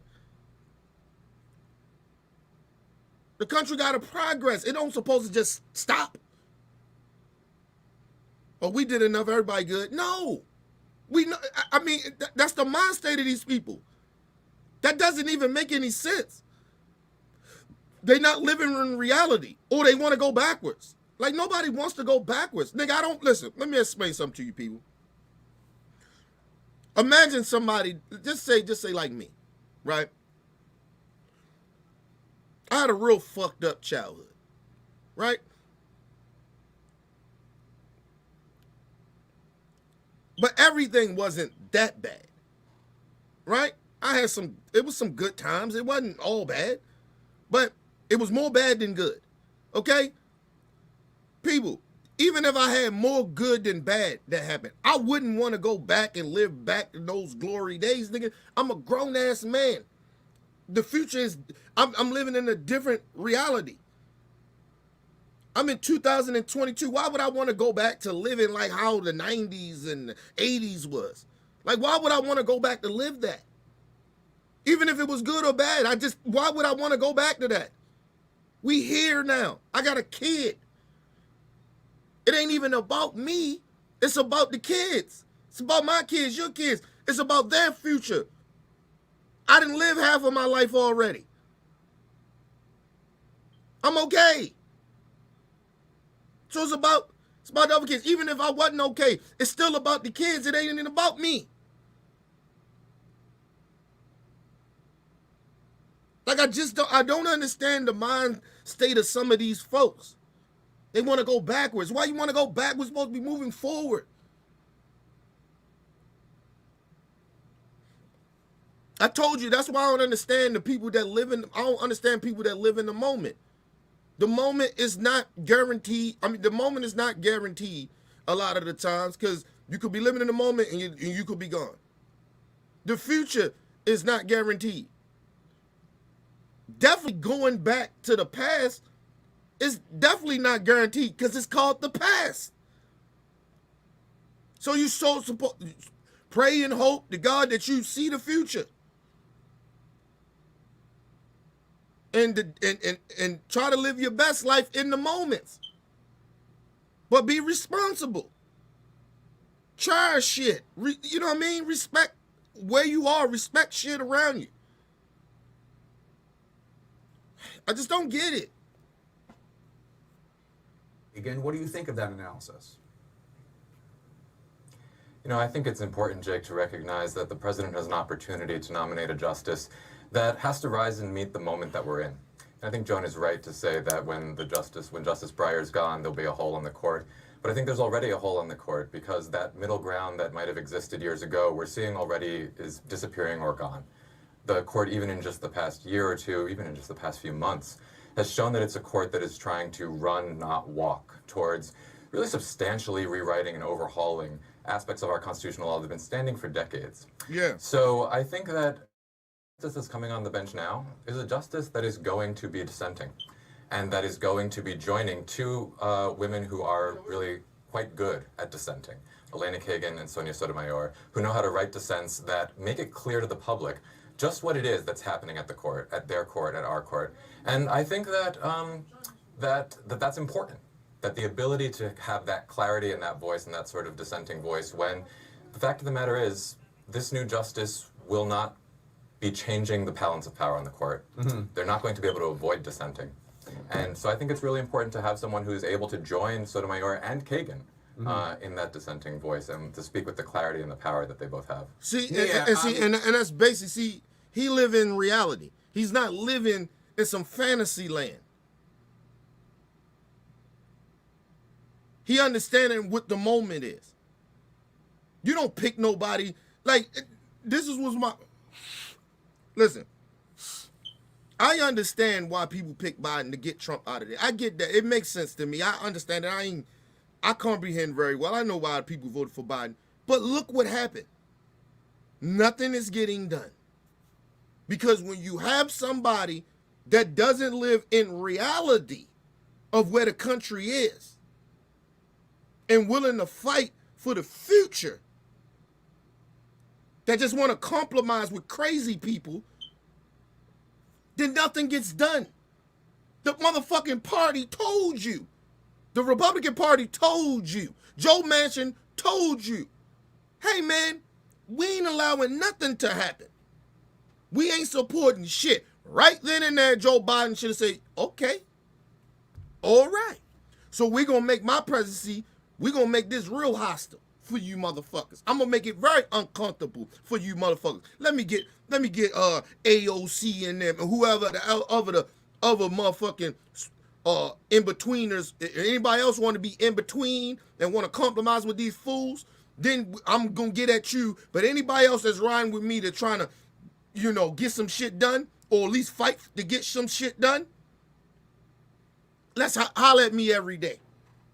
Come to the White House every day. Call me, video chat. We're going to do this shit. We're going to make it very uncomfortable for these motherfuckers. That's against our agenda. But Joe Biden didn't do that because Joe Biden is not like that. He is a compromiser. We're not in a time where you compromise with racists. We're not in a time where you compromise with people that are conspiracy theorists and are crazy. And don't give a fuck about the people. How do you compromise with people like that?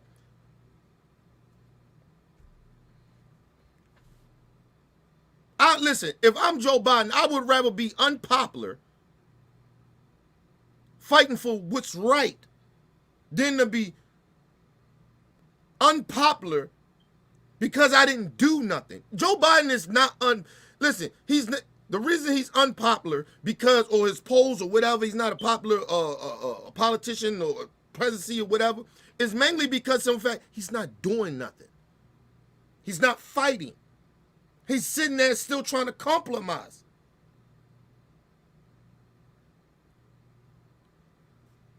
I know them. You don't know them.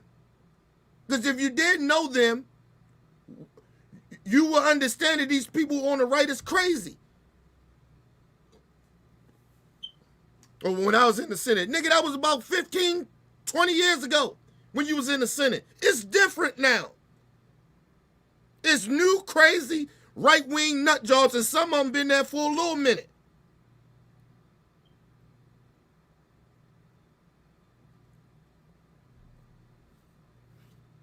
You remember when I told you that sometimes some people get to a certain age where they are out of touch.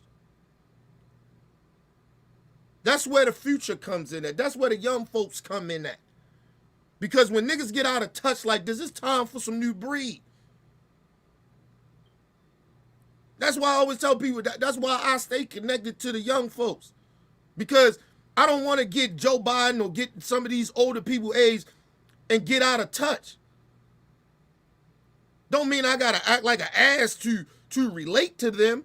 I gotta, do all the little young shit. But I'm just saying, like, you have to listen. You have to understand the moment. And mind you, I keep telling you, these people ain't stupid. They just out of touch. A lot of them just out of touch. Joe Biden just out of touch, bro. He don't even know how to relate to these young folks. He don't even know how to relate to black people. He don't know nothing about us. He don't know nothing about young folks. This motherfucker 70-something years old, man. He a good old boy. He shouldn't even be president. Motherfuckers, well, what about Bernie? Listen, Bernie's a rare breed. He is a rare breed. He's in touch with young folks. He's in touch with humanity. Joe Biden is an old classic ghetto. Listen, let me tell you the difference between, because everybody was, oh my God, Bernie doesn't know how to talk to black people. Let me just explain something to you. When Joe Biden, let me tell you what Bernie was doing. Bernie was out there with Martin Luther King and them back in the day. Ask yourself, where was Joe Biden? I'll tell you where Joe Biden was. Out there playing with cornbread. Being a good old boy. Being okay with segregation. That's what he was doing. He wasn't out there fighting side by side with black leaders with the civil rights movement. He wasn't doing none of that. He was up, and if he was doing some type of shit like that, he was up there trying to compromise with racists. Just like he doing now. Joe Biden is what Joe Biden is, nigga. He has not changed. He's the same person. So when these motherfuckers get out here and start talking about Bernie Sanders, nigga, it's a big difference between Bernie Sanders and Joe Biden.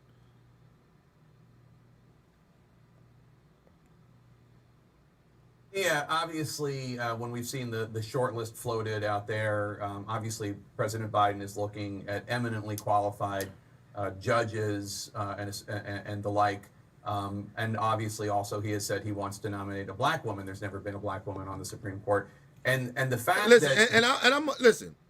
And I'm gonna give Biden his props for this. Biden is not hiring. He is not going to select any white, any other race of person. It's not even going to be a black man. He is going to select a black woman, and that just is what it is. Get over it. It's going to happen.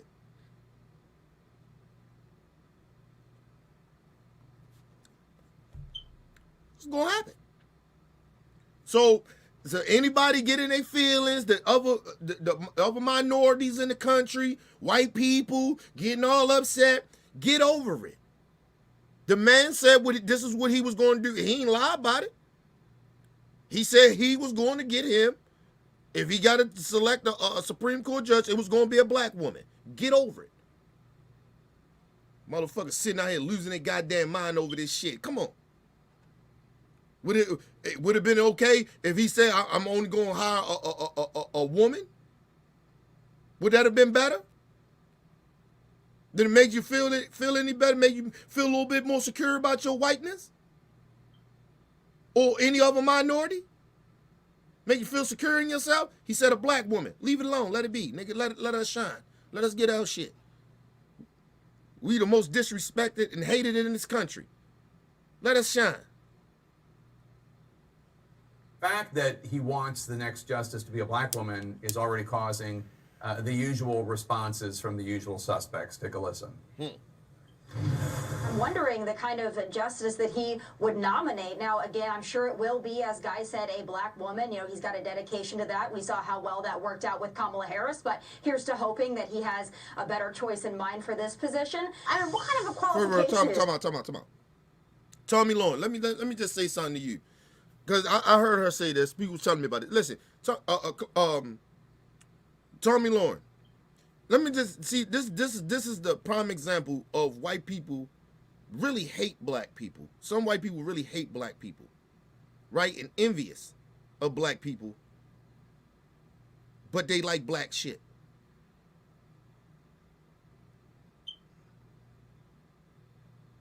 Because Tommy Long, we know you be around and was sucking a whole bunch of black dick before you got with that white boy. And the only reason you got with that white boy, because a lot of black conservative men, if they wasn't sellouts, didn't fuck with you. Because of the fucking racist shit that you say out your mouth.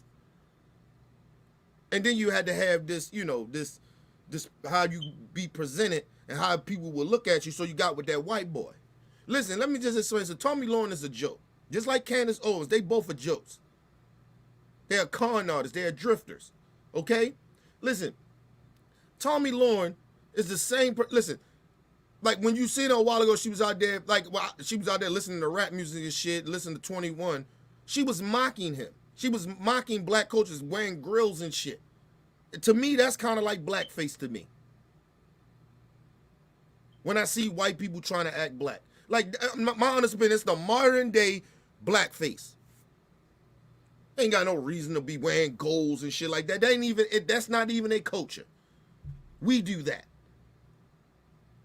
Try and dress like us, sound like us, dance like us and shit. Like, come on.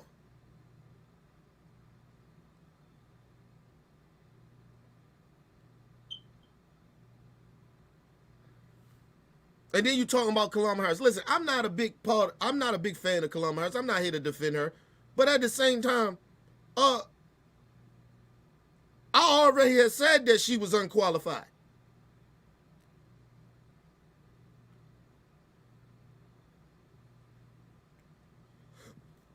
I already told you that Joe Biden only picked her to be a photo op. Any black woman he would have picked. Unless they was about, you know, about something right, about doing good. Kamala Harris don't have the record for that. So she was a photo op. She was just to placate the black people. See, I got a black vice president, woman white vice president.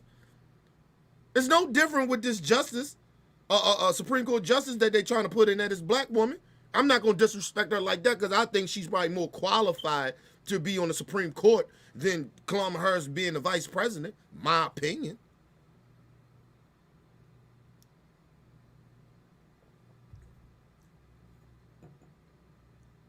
But I don't have an issue with her disrespecting Kamala Harris. I have an issue with what you saying. Oh, what you saying? Number one, Kamala Harris is very intelligent. Got mad degrees.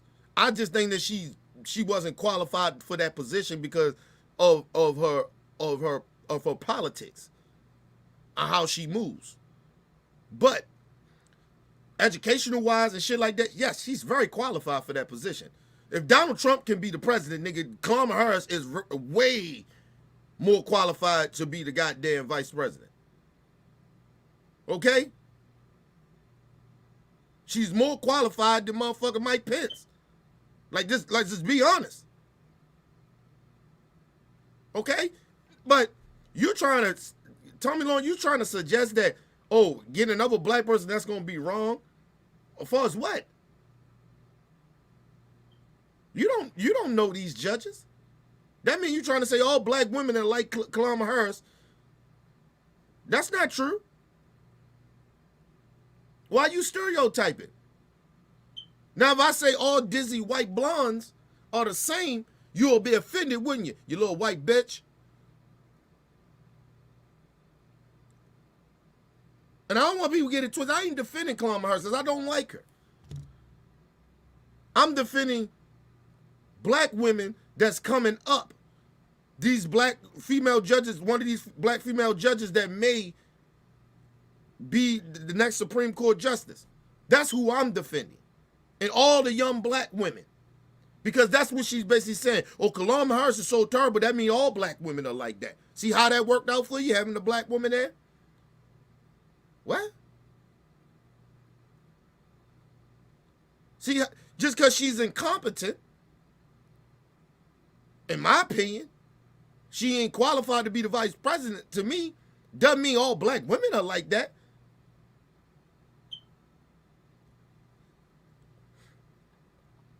Just like it'll be stupid of me to say just because they had Donald Trump in there the last time, even though he was stupid, he ain't no shit. He was unqualified to be president. Doesn't mean that the next white right-wing Republican that get in there is not going to be more qualified than Donald Trump. That'll be ignorant and stupid of me to say. Because I guarantee you that if for some odd reason Trump don't run for president and a right wing, most likely it's gonna be somebody white, because nobody black in the Republican Party gonna win. I tell you that shit right now. But anyway, not in this atmosphere. Definitely not in this atmosphere. To be the president, coming from the right.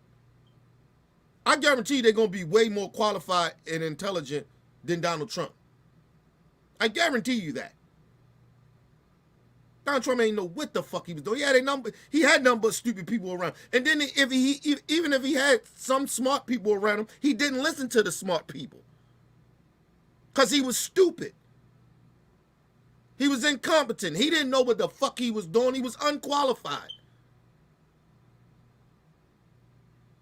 So at the end of the day, fuck you, Tommy Lauren, you white bitch. You racist piece of shit. Fuck you and your husband. Or your boyfriend, whoever the fuck he is.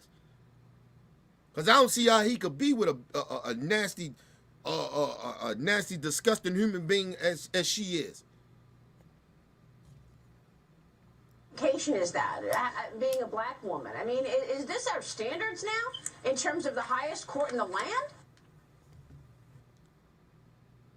We are proud to announce that commercial. GS1 US Startup Lab Pitch Competition 2022. If you are one of 8...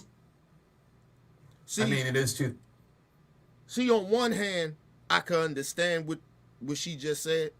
But then on the other hand,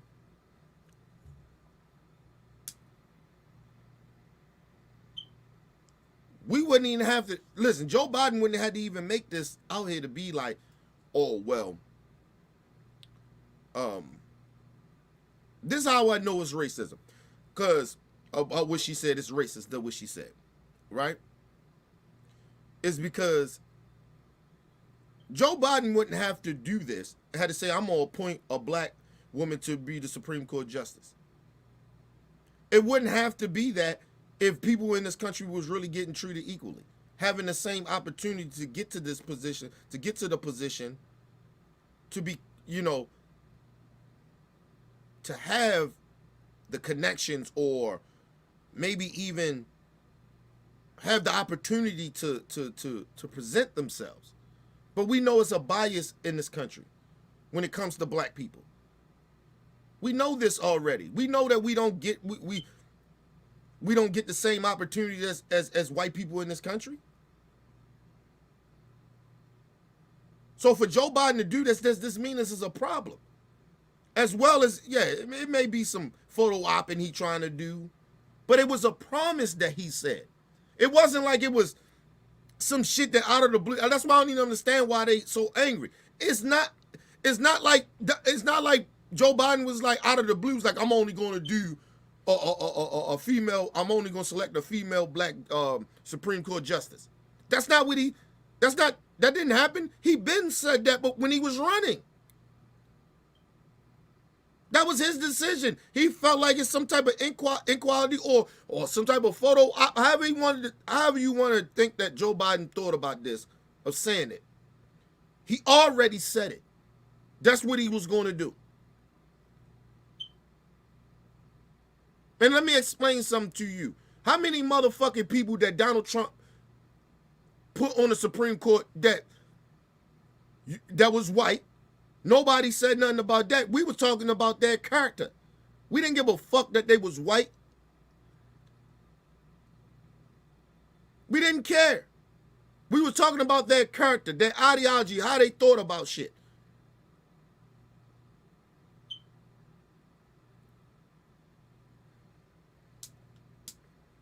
That's why I always keep saying this. If I'm the president, if I was Joe Biden, I'd have told motherfuckers, listen, I'm going whoever's qualified. But I may have a different agenda. I may say, you know what, I'm not going to hire no white person. I'm going to pick a black woman to be on the Supreme Court justice. I ain't going to tell nobody shit or how I'm really truly thinking. That's where Biden fucked up at. That's why I don't think he fucked up, but he told them they plan. And so now they criticize him because, how's that the qualification because she's a black woman? If I was Joe Biden, I wouldn't have said nothing. I'd just say, hey, whoever is qualified.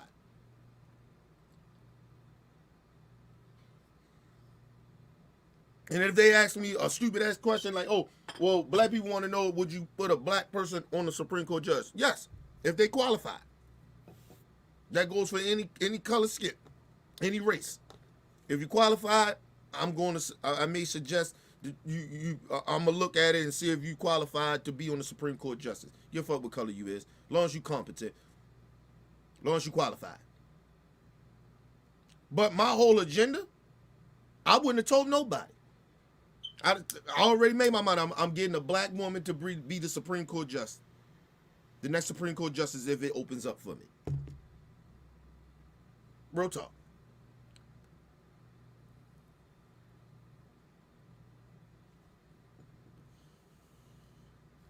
Either way, I don't really give a fuck. He said it out loud or he didn't. But I would have did it quietly. Just not to hear this dumbass racist shit. But go ahead. I mean, it is 2022 and still we're hearing this kind of bilge. Yeah, and this is a preview of what's to come from this confirmation hearing, from sort of the conservative chattering class as well. This is going to be an ugly fight. There's going to be some racist dog whistling. There's going to be some people who use bullhorns, as we saw in some of those clips there. I think we see from Mitch McConnell.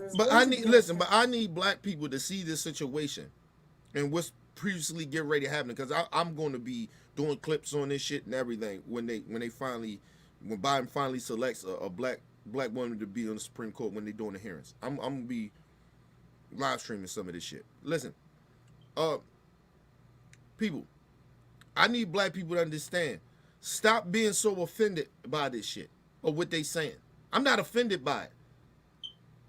I know it's racist, but I'm not offended by it. You want these people to say this shit out loud. You don't want them to,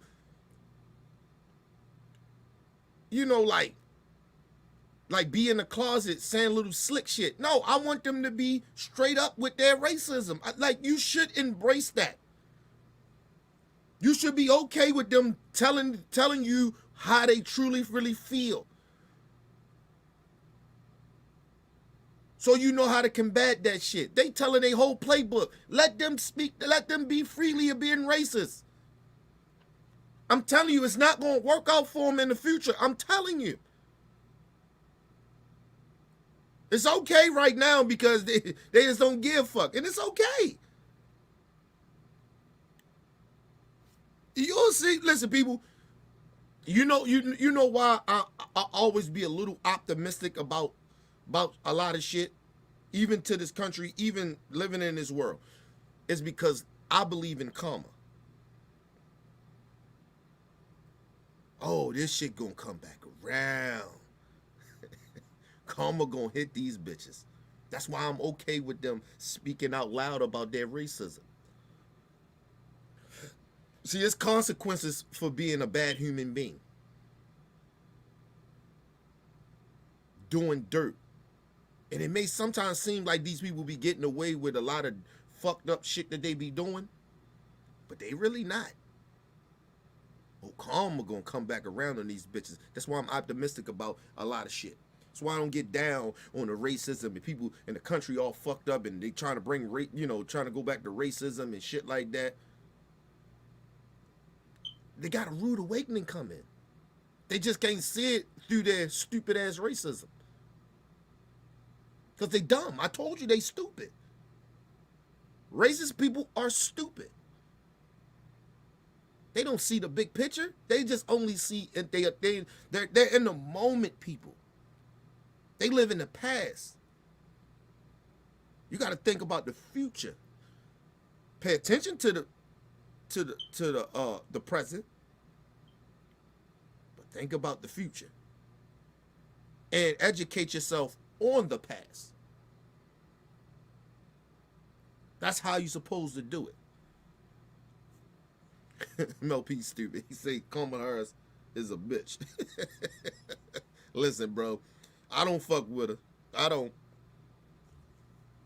To be an attempt to paint this woman as a radical leftist, as so far outside of the American mainstream that they won't fit into the court. And in some ways, that'll be easier to do with a black woman who oftentimes are painted as sort of other and outside of the American mainstream. And I think what Democrats should be happy about is that Biden has been successful at shepherding a whole slate of very diverse judges through the Senate process. Yeah, and that's on real talk. I give Biden his props on this, because they're getting judges and all that shit. Federal judge. Listen, Biden ain't just only picking black women. He ain't just only picking black men. He picking all diverses and sex of being in, in these federal courts and shit like that. He's good at doing that. I give him his props on that. He's diverse in that way. I give him that. He picking white, Latinos, whatever. But this particular position, he want a black woman. Okay. Because, listen, if you want to go off his narrative, I think is a photo op, but let's just go off his narrative. He want to see more diverse. He want to see a black woman there. There's no black woman there. It's never have been a black Supreme Court justice. That was a woman. You had a motherfucking a Mexican Supreme Court justice there before you seen a black woman. Oh, you get what I mean? So what's wrong with having a black woman there? You got a black man that we don't fuck with him, but hey, he there. You got a Mexican woman there, and now they're putting a black woman there. Now, I wouldn't be mad if Joe Biden get enough 4 years and something else, Supreme Court seat open up. He put a Mexican man there. I had no problem with that. Ain't no problem with it. Or he put an Asian there. I mean, come on. But let black people shine. Like every time we want to be on some, it's about black people. Oh my God, it's about black people. Like, let me just explain something to you. You know what the bad part about mainstream media is, and people in this, a lot of people in this country, black people been suffering and been mistreated for hundreds of years in this country. And anytime we want to be on our shit, we want to be recognized, we want to be respected, all of a sudden, some of these white people in this country, all of a sudden get their panties in a bunch. They upset about it. Bitch, you are represented. We see number of white people in a lot of big positions in this country. And I'm not mad at that, but I'm just saying, can we sprinkle some black up in there? That's all I'm asking. I don't want to put no dumbass black person in there. But if the person is qualified, just as qualified as the white person, why you wouldn't put that person there?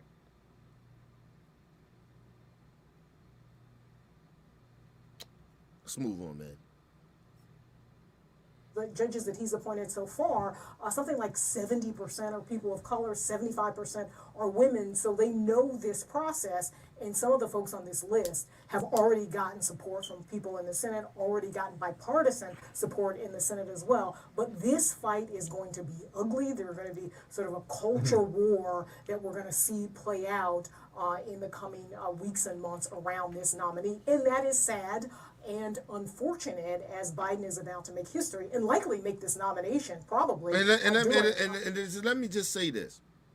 the bad part about it, black people always get caught in the middle of this shit. Because she right about it. It's a culture war thing. Right? You got white people fighting over black people. Some is bad. Some are really bad. Biden ain't a good person. Like I mean, listen, I ain't gonna say he ain't a good person, but he damn sure ain't a good politician. And listen, he a good old white boy. I don't think he really fuck with black people like that. He uses black people. Just like Republicans do, but at least a part of them are very honest. If you ain't like us, if you don't think like us, then we don't fuck with you as a black person. That's real talk. That's why listen, people, you bet you may got what? Two or maybe 3 black senators on the Republican side. And that's in the Senate. Ask yourselves, why is that? Where's the diversity at in their party? It's not that much diversity there. Real talk. But if you look on the Democrat side of the party, this is why black people really usually we ride with Democrats. Because if you look at the Democrat Party, it's diverse. It has black people. It has all types of people, gay people. It has all types of Mexicans, all types of other minorities, white folks. Like it's diverse. But if you look at the Republican Party, it's nothing diverse over there. And then all you hear from them is racist stereotypes.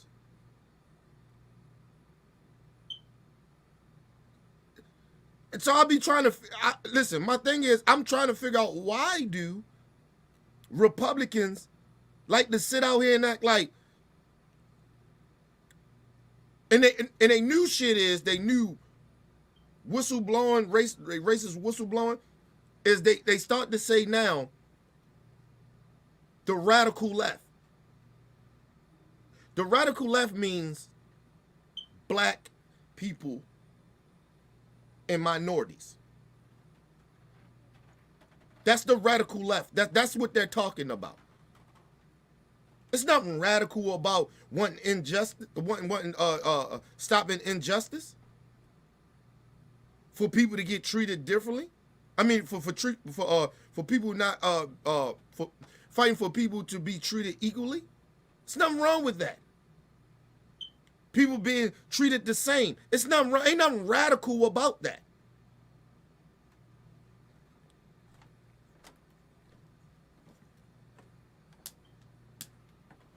Fighting for poor people. It's nothing radical about that.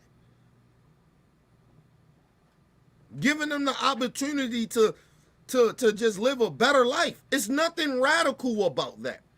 But in their mind, on the right, that's what they look at the radical left is. And then you hear from some Democrats, the radical left or the progressive left. See, the progressive left is diverse. All right, put it like this. When they talk about the Progressive Party or the Democrat Party, they're talking about the people that's progressive that want to fight to help the poor people. The Democrats, these corporate Democrats, they're against that. That's why they call them the progressive left. When they start talking about the radical left, they're just talking about diversity. They don't like diversity. That's basically what that is. You got to watch what these people are saying. You got to really know what they're trying to say. And I told you, they would turn on their own, nigga. Listen, they don't like white liberals. Fight the libs. Nigga, that mean because they talking about white liberals. Anything is the libs. When they say the libs, they're talking about white corporate white corporate Democrats.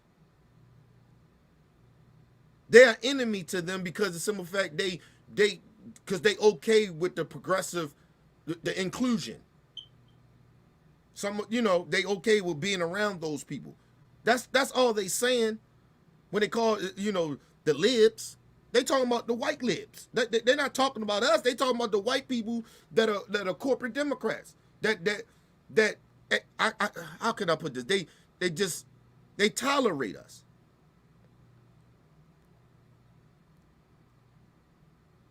That's all that is.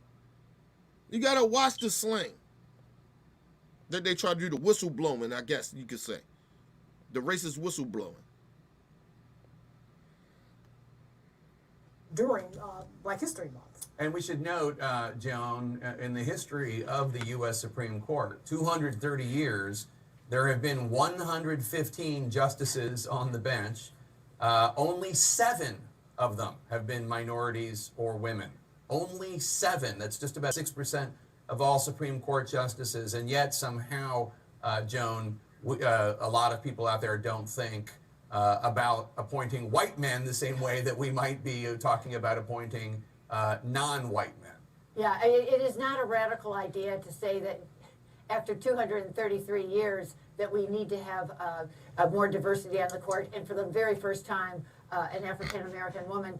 And the thing is, the credentials of even the short lists that have been circulated, everybody is like superior. It's not like there's a reach in any way. You know, as you know, Jake, have written a lot about the first woman justice, Sandra Day O'Connor, in 1981, when Ronald Reagan made that vow and then carried through with it. There just weren't that many women on courts. In fact, Sandra Day O'Connor came from a mid-level court in Arizona. So we're way past that now, because every single person on that list that's before Joe Biden right now is just, as I said, has now I want you to say, I want y'all to understand this too. When white women from the right got a problem, when you hear from Fox News, all of them, they got a problem with a black woman being there. That's just jealousy. Okay? They just jealous. And you hear white men be upset at that, it's mainly because of racism and sexism. Honestly. So I need people to understand that. Like, these people, it's obvious to see. Listen, I always tell people, my gift is that I can see shit that people can't see. I can predict certain shit that people can see. I ain't saying no psychic or nothing like that. It's off of the psychological behavior that you see that people can continue to keep doing and saying. So I can watch you from afar and not say a goddamn thing to you and tell you what type of person you are. It's just a gift. And it comes from educating myself and having experience with shit. So a lot of times these people, they tell on themselves of how they think. You just gotta listen to what they saying. It's one thing of hearing them, you gotta listen to them. I was having this conversation with the family, the OBF family, last night when we was talking behind the scenes. Like, it's one thing of hearing somebody. You hear them, of course, everybody hears shit, right? But are you really listening? And if you really listen to people, you will understand exactly who they are. Because they can't help themselves but say the same shit over and over again. Because it's their belief. It's what they believe. It's really truly what they believe and think. So a lot of times it's not even really that hard to predict how people are. I'm talking about good or bad. I'm just saying you can predict it a lot of the times of what people are going to do because of how they say shit and what they continue to keep saying, their behavior, how they move, how they treat others. It's easy to see that. If you're somebody like me, but I'm just saying, other people just, people so stuck on people care about themselves more than they care about others, and that's why people have this blindness to reality. See, I don't just care about myself. Like, I care about myself, I love myself, but I care about others probably more than I care about myself. Because I'm a sacrificer. I sacrifice shit to help other people. That's just how I'm built. That's how I was raised. I'm just in that way. I'm in the relationship that I have with my wife and my daughter, that and the people that's in my circle, that's how we are. We will sacrifice certain shit for each other. So I've been raised that way, and I'm in today's day in that type of relationship even now. So I'm still being taught that. I'm still learning from that. It's a behavior. It's shit that you. It's how you learn. It's the atmosphere of what you're around. It's not hard to predict a lot of this shit. Like, believe it or not, it's probably hard for a lot of people, but it's not for me. I see this shit coming a mile away because I just listen to people. Sterling credentials. This is sort of a bittersweet day for me. Justice Breyer and I go back a long way. A momentous day for the Joe Biden presidency. I'm here today to express the nation's gratitude to Justice Stephen Breyer for his remarkable career of public service and his clear-eyed commitment to making our country's laws work for its people. Justice Stephen Breyer officially announcing his decision to retire from the Supreme Court, describing American democracy as an experiment, one that is now in the hands of future generations. It's an Listen, experiment. hold on, and you got to understand something. Like, when you think about some of these old ass politicians, he's retiring because he probably would do this shit till he died, right? Just like I forgot her name, but I'm sorry, can't think of her name. The other Supreme Court justice that died. She was sick, right? She was old and she died, right? Old age. Listen, God rest her soul. Judge Ruth, I think that's her name. He probably just got. This is like, man, I've been doing this shit for a long time. I've been in politics for a long time. I got grandkids that's grown. I got definitely my kids are grown. Like, you know, my wife or whatever. Like, you know what I'm saying? He just probably fucking. I'm in my last. This dude is about 70-something years old, man. Returned 80 or something. Listen, he lived the rest of his, you know, next maybe hopefully 10 years or something like that, even longer. I'm tired of this shit. And then he probably looking at the atmosphere where the country is, and he tired. It's not that he's incompetent. He's tired. It's just like Joe Biden. Joe Biden been fighting all his life to get to being the president. He finally got there. People like, oh, he's incompetent. He's not incompetent.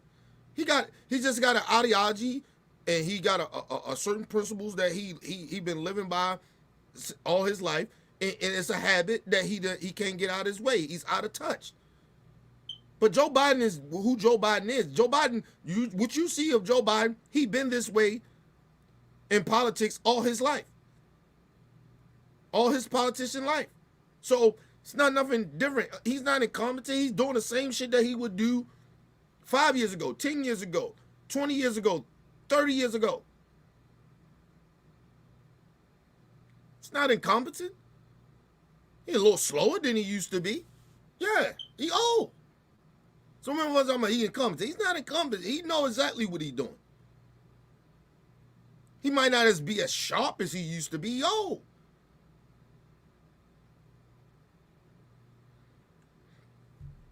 Look at Bernie. Bernie's sharp. And you know why Bernie is so sharp, right? I keep telling people that because he's on the right side of history. See, age is not really catching up with Bernie like it is with Biden. He's sharp. He's sharp because the simple fact of that he doesn't live his life to be greedy. He lives his life to help others. When you got that, when your heart is pure, when your spirit is good, you don't walk around like you don't walk around with all this baggage, this negative energy. Bernie know he did more good than he did bad.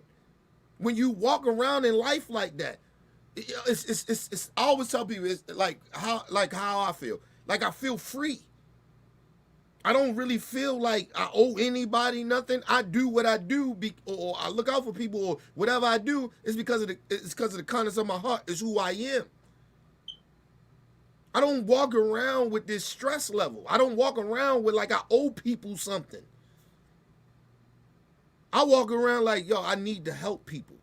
When you walk around with that type of free energy, you don't, that negativity, that whatever the fuck is negative around you is just like, okay, nigga, my spirit good here.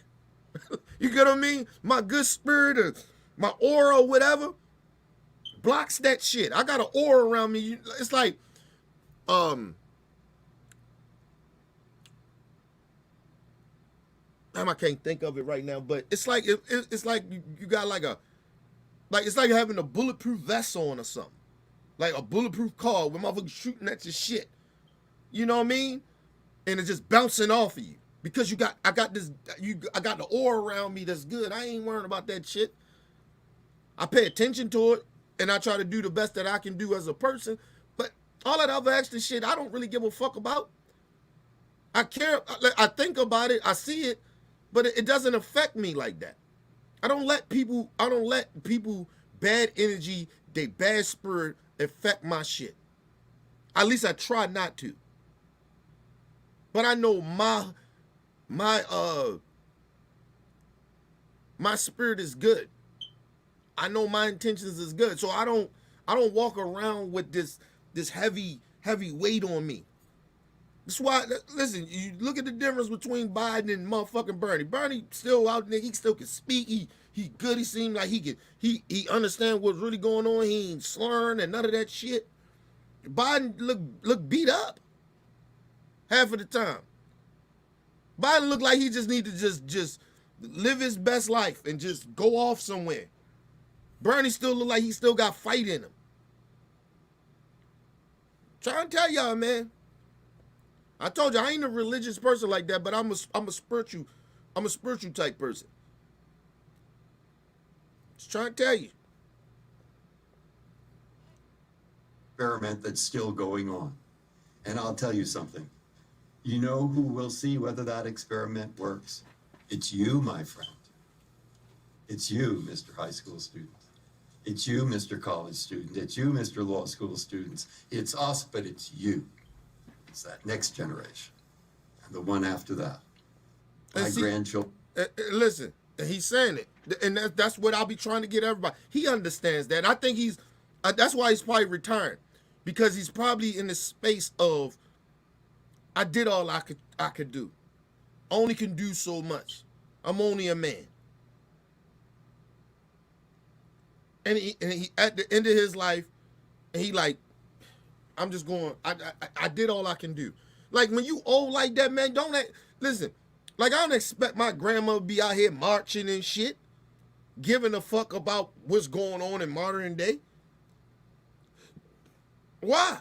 Nigga, she lived her life. She did the best that she could do. She helped more people. She did more good than she did bad. She raised generations of kids. My grandma raised her kids, her kids, which is me and my other cousins. She helped raise my kids, my other cousins' kids. Like, she raised generations. Literally.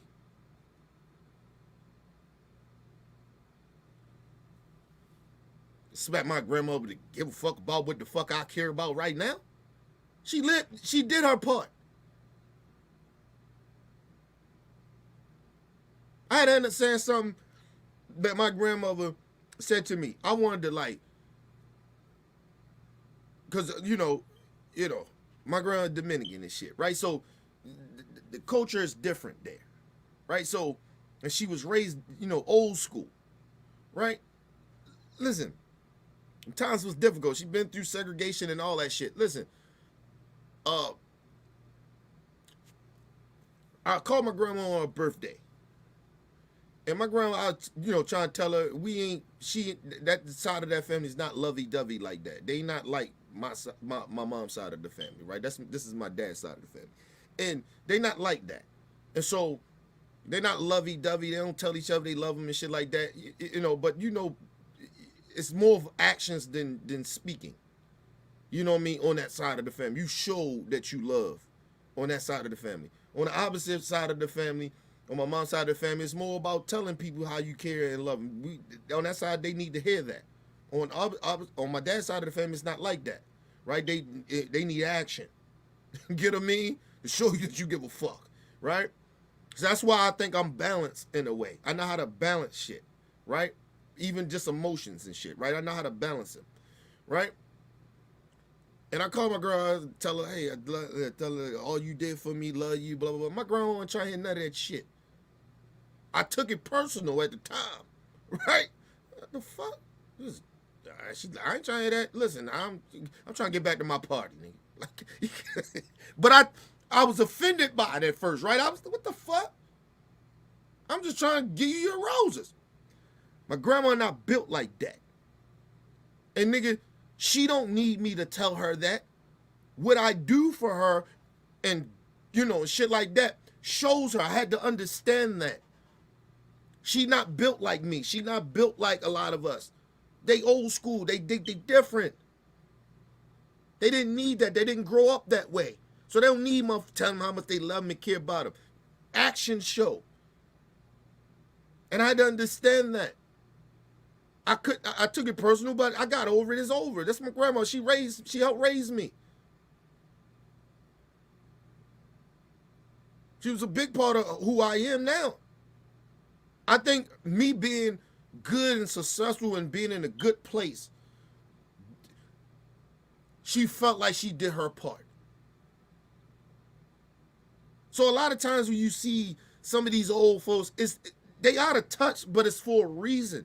They don't give a fuck about that shit that we care about because, nigga, they did their part.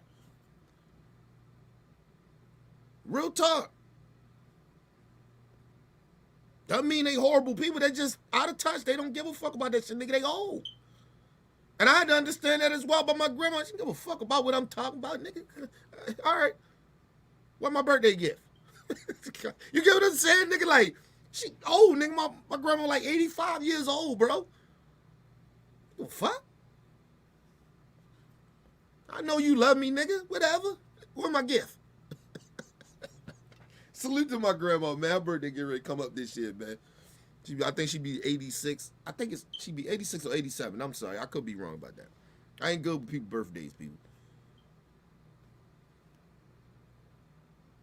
My grandchildren and their children. That decision handing President Biden his first opportunity to name a justice to the country's highest court. Choosing someone to sit in the Supreme Court, I believe, is one of the most serious constitutional responsibility a president has.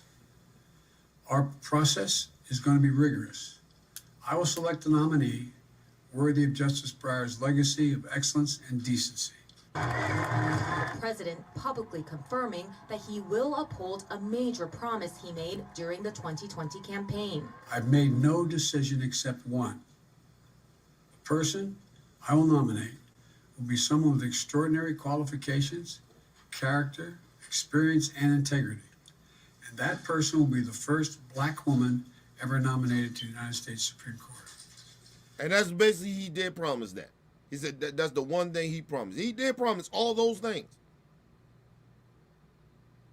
Like, I would be upset. Like, I'm upset that he picked Kamala Harris as the vice president because I think she's unqualified. That's just my opinion. But to Biden, he felt like she was qualified. Okay, fine. It's the same thing with this justice. The Supreme Court justice pick. Only thing he guaranteed was, nigga, hey. Well, it was more pressure coming from the black leaders to put a black woman as vice president, because I don't think he would pick Kamala Harris. That's my honest opinion. That came from black people putting that pressure on him. But this one right here, this not pressure. I think that he basically said that out the gate. He said it out the gate. It's nothing that nobody pressured him to do. He just wanted to do this. He wanted more diversity. I give Biden this. I actually think he's more genuine about this situation for us to putting the black woman on the Supreme Court justice, the first black woman. And I was right about it. This is the only black woman that ever been, that's most likely going to be on the Supreme Court justice, right? In history of America. But the Kamala Harris pick for vice president, that was That was pressure from the black community.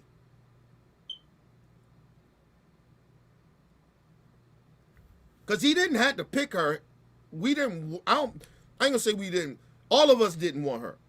But the pressure from all black people was, you better pick a black person to be vice president. I didn't give a fuck if it was gonna be a man. But I wanted it to be a black person. He chose a black woman. Okay.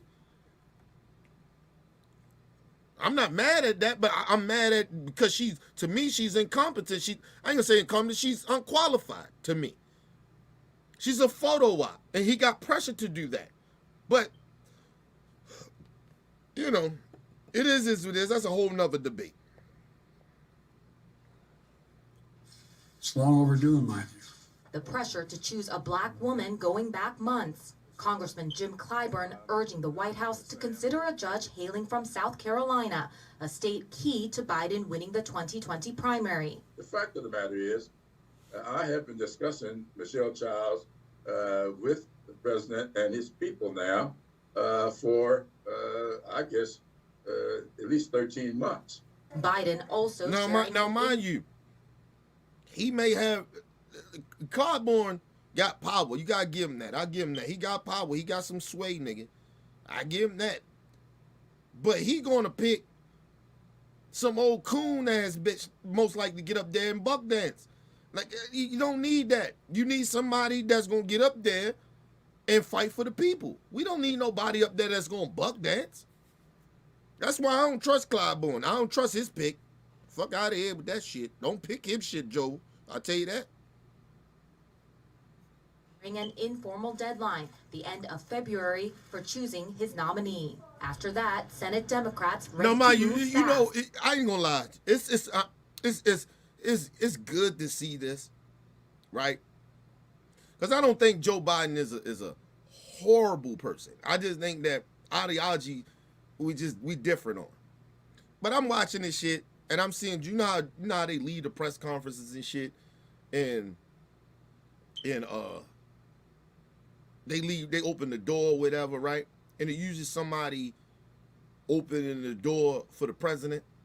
Joe Biden leaving, nigga, he opened the door for his staff members. For the Supreme Court, he opened the door for them. He hold the door for them. It's like little shit like that is like, okay, I get why people like Joe Biden. Right? I get that. Trump, nigga, he holding no door. Nigga, but I seen plenty of times motherfuckers knew automatically you better open the door for the president because he's a fascist. He want to be a wannabe dictator. He think he Putin. He think he the American Putin, nigga. That's who Trump thought he was. He's arrogant. He's disrespectful. He don't care about people. Just little shit like that, I'm like, damn. It's so refreshing to see that Joe Biden would hold the door for other staff members.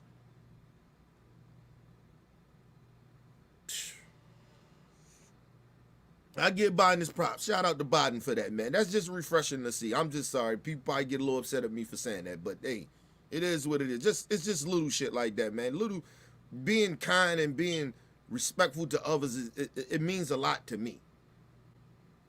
I'm not a materialistic type of person. I ain't all into that fuck shit like that. You know what I mean? But just to see that make me feel good. Shout out to Biden for that. Move fast. In the Senate, we want to be deliberate. We want to move quickly. We want to get this done as soon as possible. Senate Minority Leader Mitch McConnell quickly calling on Biden to govern from the middle, saying in a statement, the president must not outsource this important decision to the radical left. See, that White House. Listen, that ain't nothing but whistleblowing. Racist whistleblowing. Mitch McConnell is a racist. He's a smart racist, but he's an old school smart racist. You like, he been around for a minute, so he know how to say certain shit. But I'm intelligent enough to understand what he's really saying. When he's saying, don't do the radical left thing. That means don't be picking them niggas. Don't be picking no minorities, pick a white person. Or go down the middle, get somebody that's white or more conservative to understand where we're coming from. Why? You ain't trying to understand what the left is saying. You don't. Mitch McConnell, you don't, for the last 4 or 5 years, you have not gave a fuck about how the left felt or what they're talking about. You don't give a fuck about what the left is talking about, the Democrats are talking about. You don't govern like that. You govern with your power. So why Joe Biden gotta somehow be bipartisan with you? You didn't do that. You could have, plenty of times you could have went against what Trump was saying, but you didn't do that. It been plenty of times you could have been trying to negotiate with the left and the Democrats, but you didn't do that in the last 5-6 years. And you still doing it. So what are you talking about, Mitch McConnell? No, Biden should get in there. That's not going to be somebody that's going to be trying to be bipartisan. He should not. And like I said, when they say the radical left, they mean black people and minorities. I'm just telling y'all that.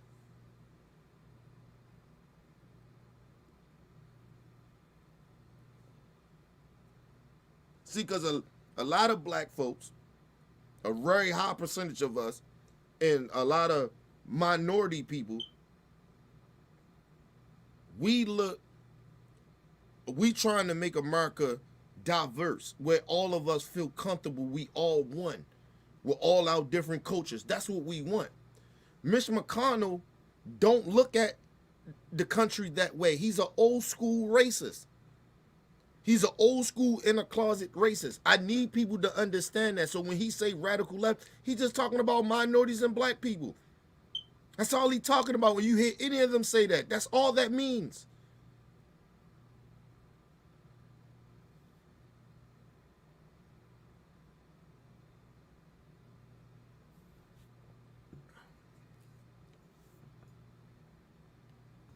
It's all racism with Mitch McConnell.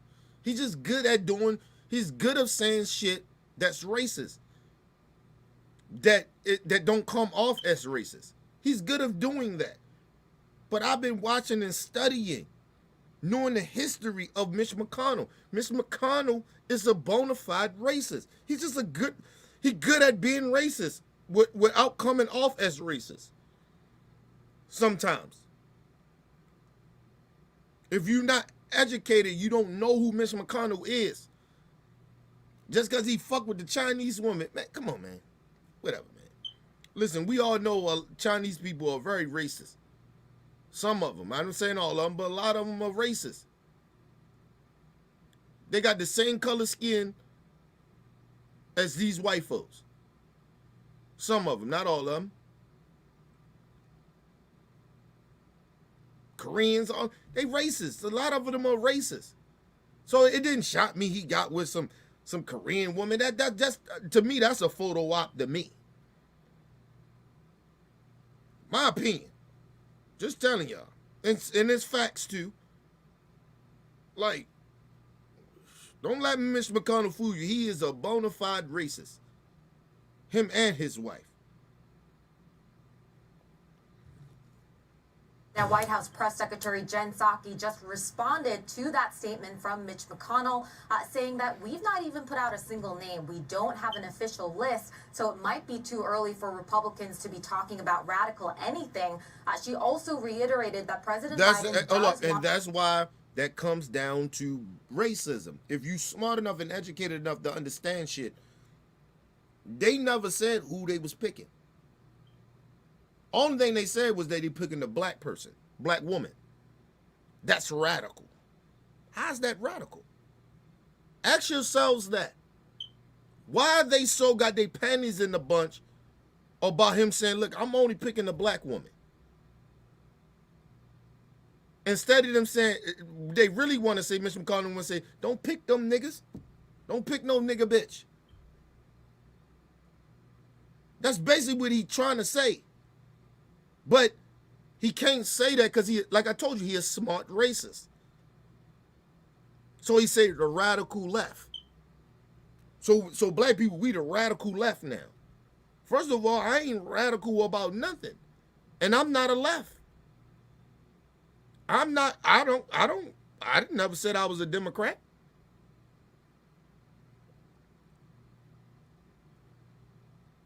Damn sure ain't say I was a Republican. I'm neither one of those. So how am I radical? How am I radical left? See, but like I said, it's not that.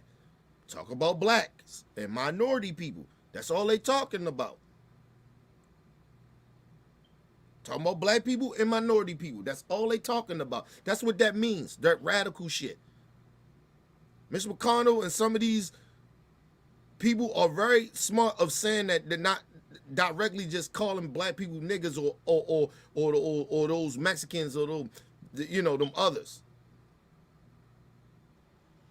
They listen, Mitch McConnell ain't stupid, bro. He's probably the most smartest racist in America. Believe you me. Ain't nothing stupid about Mitch McConnell. Nothing. He might be a coward, but he ain't stupid. Does want to consult with members of both parties, that he would like to work with Republicans in good faith. Jake, we're about to see in the coming weeks how much room there is in this process for bipartisanship. Google Fi, a phone plan by Google. Get unlimited data, calls, and texts. All right, people, that's it.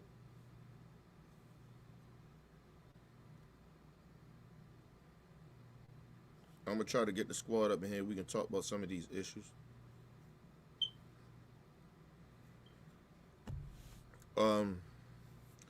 We right back, people. We're going to try to get the squad up in here in a minute. We're going to do another live stream. Try to get the squad up. I'm going to try to get the squad up here. Hit the squad up, see what's up with them. We're going to try to do a thing for the night. Tomorrow, I was going to do the call in and talk to Kenny shit tonight, or today or tonight, but I'm going to do it tomorrow. It'll be fresh, you know what I'm saying? So people, anybody that's in the chat, whoever watching this shit, tell somebody know somebody. Tomorrow around 2 p.m. Eastern time, my time, I'm going to be doing maybe an hour show for people to call in and give the, you know, ask me questions or, you know, whatever. We talk about whatever, you know what I mean? Call in, give your opinions, and we'll talk about it. We'll do that tomorrow. That's my promise. I'm going to start that new show off called Call In and Talk to Kenny. So that new show will be launching tomorrow. I'll be doing that once a week. So we be right back with a new live stream with the squad in it. Make sure y'all guys tune into that. Hit the like button. Make sure you guys subscribe to this channel, OBF the family. Make sure y'all subscribe to this channel. Make sure you guys if you can, donate to the channel. Donate to the Cash App. It's right there strolling through. OBF the real Cash App. Make sure you guys donate to the channel. We highly appreciate anything that you can donate to the channel. We gonna be right back, people. We gonna come back and we gonna hopefully chop it up with hopefully a lot of the squad members. But we gonna get who we can get in here, and we gonna chop it up about these issues and other issues. We gonna do a squad member you know, I guess conversation. All right. Leave your comments, hit that like button, support your boy. It's your boy Kenny, man. Peace and love to the world. Hey, it's Shay. I've been deemed the mother of OBF, which means I care for this channel. I care for each and every member of this channel. I've been kicking it with OBF for more than 6 years, which means I'm not new to this shit. I'm true to it. I believe in the intent of this channel. I believe in the mission, which is to inform, to educate, to notify, and to discuss. Here, we talk about everything the latest and the greatest. You're going to get our opinions. You're going to get the facts raw and uncut. Straight up real, 100%. Besides doing that, I think we've created something that haven't been done yet on this YouTube platform. We've created a squad that not anybody could be a member of. You have to be real. You have to be inspirational. You have to be positive. And most of all, you have to be consistent. You probably see on the show, we fight. We fight for our opinions. We fight for what we believe in. We fight, yes, as a family. But behind the scenes, we love even harder. Here at OBF, the squad, we are not kinfolk. We are straight up family. And I'm proud to be a member. Shay out. OBF for life.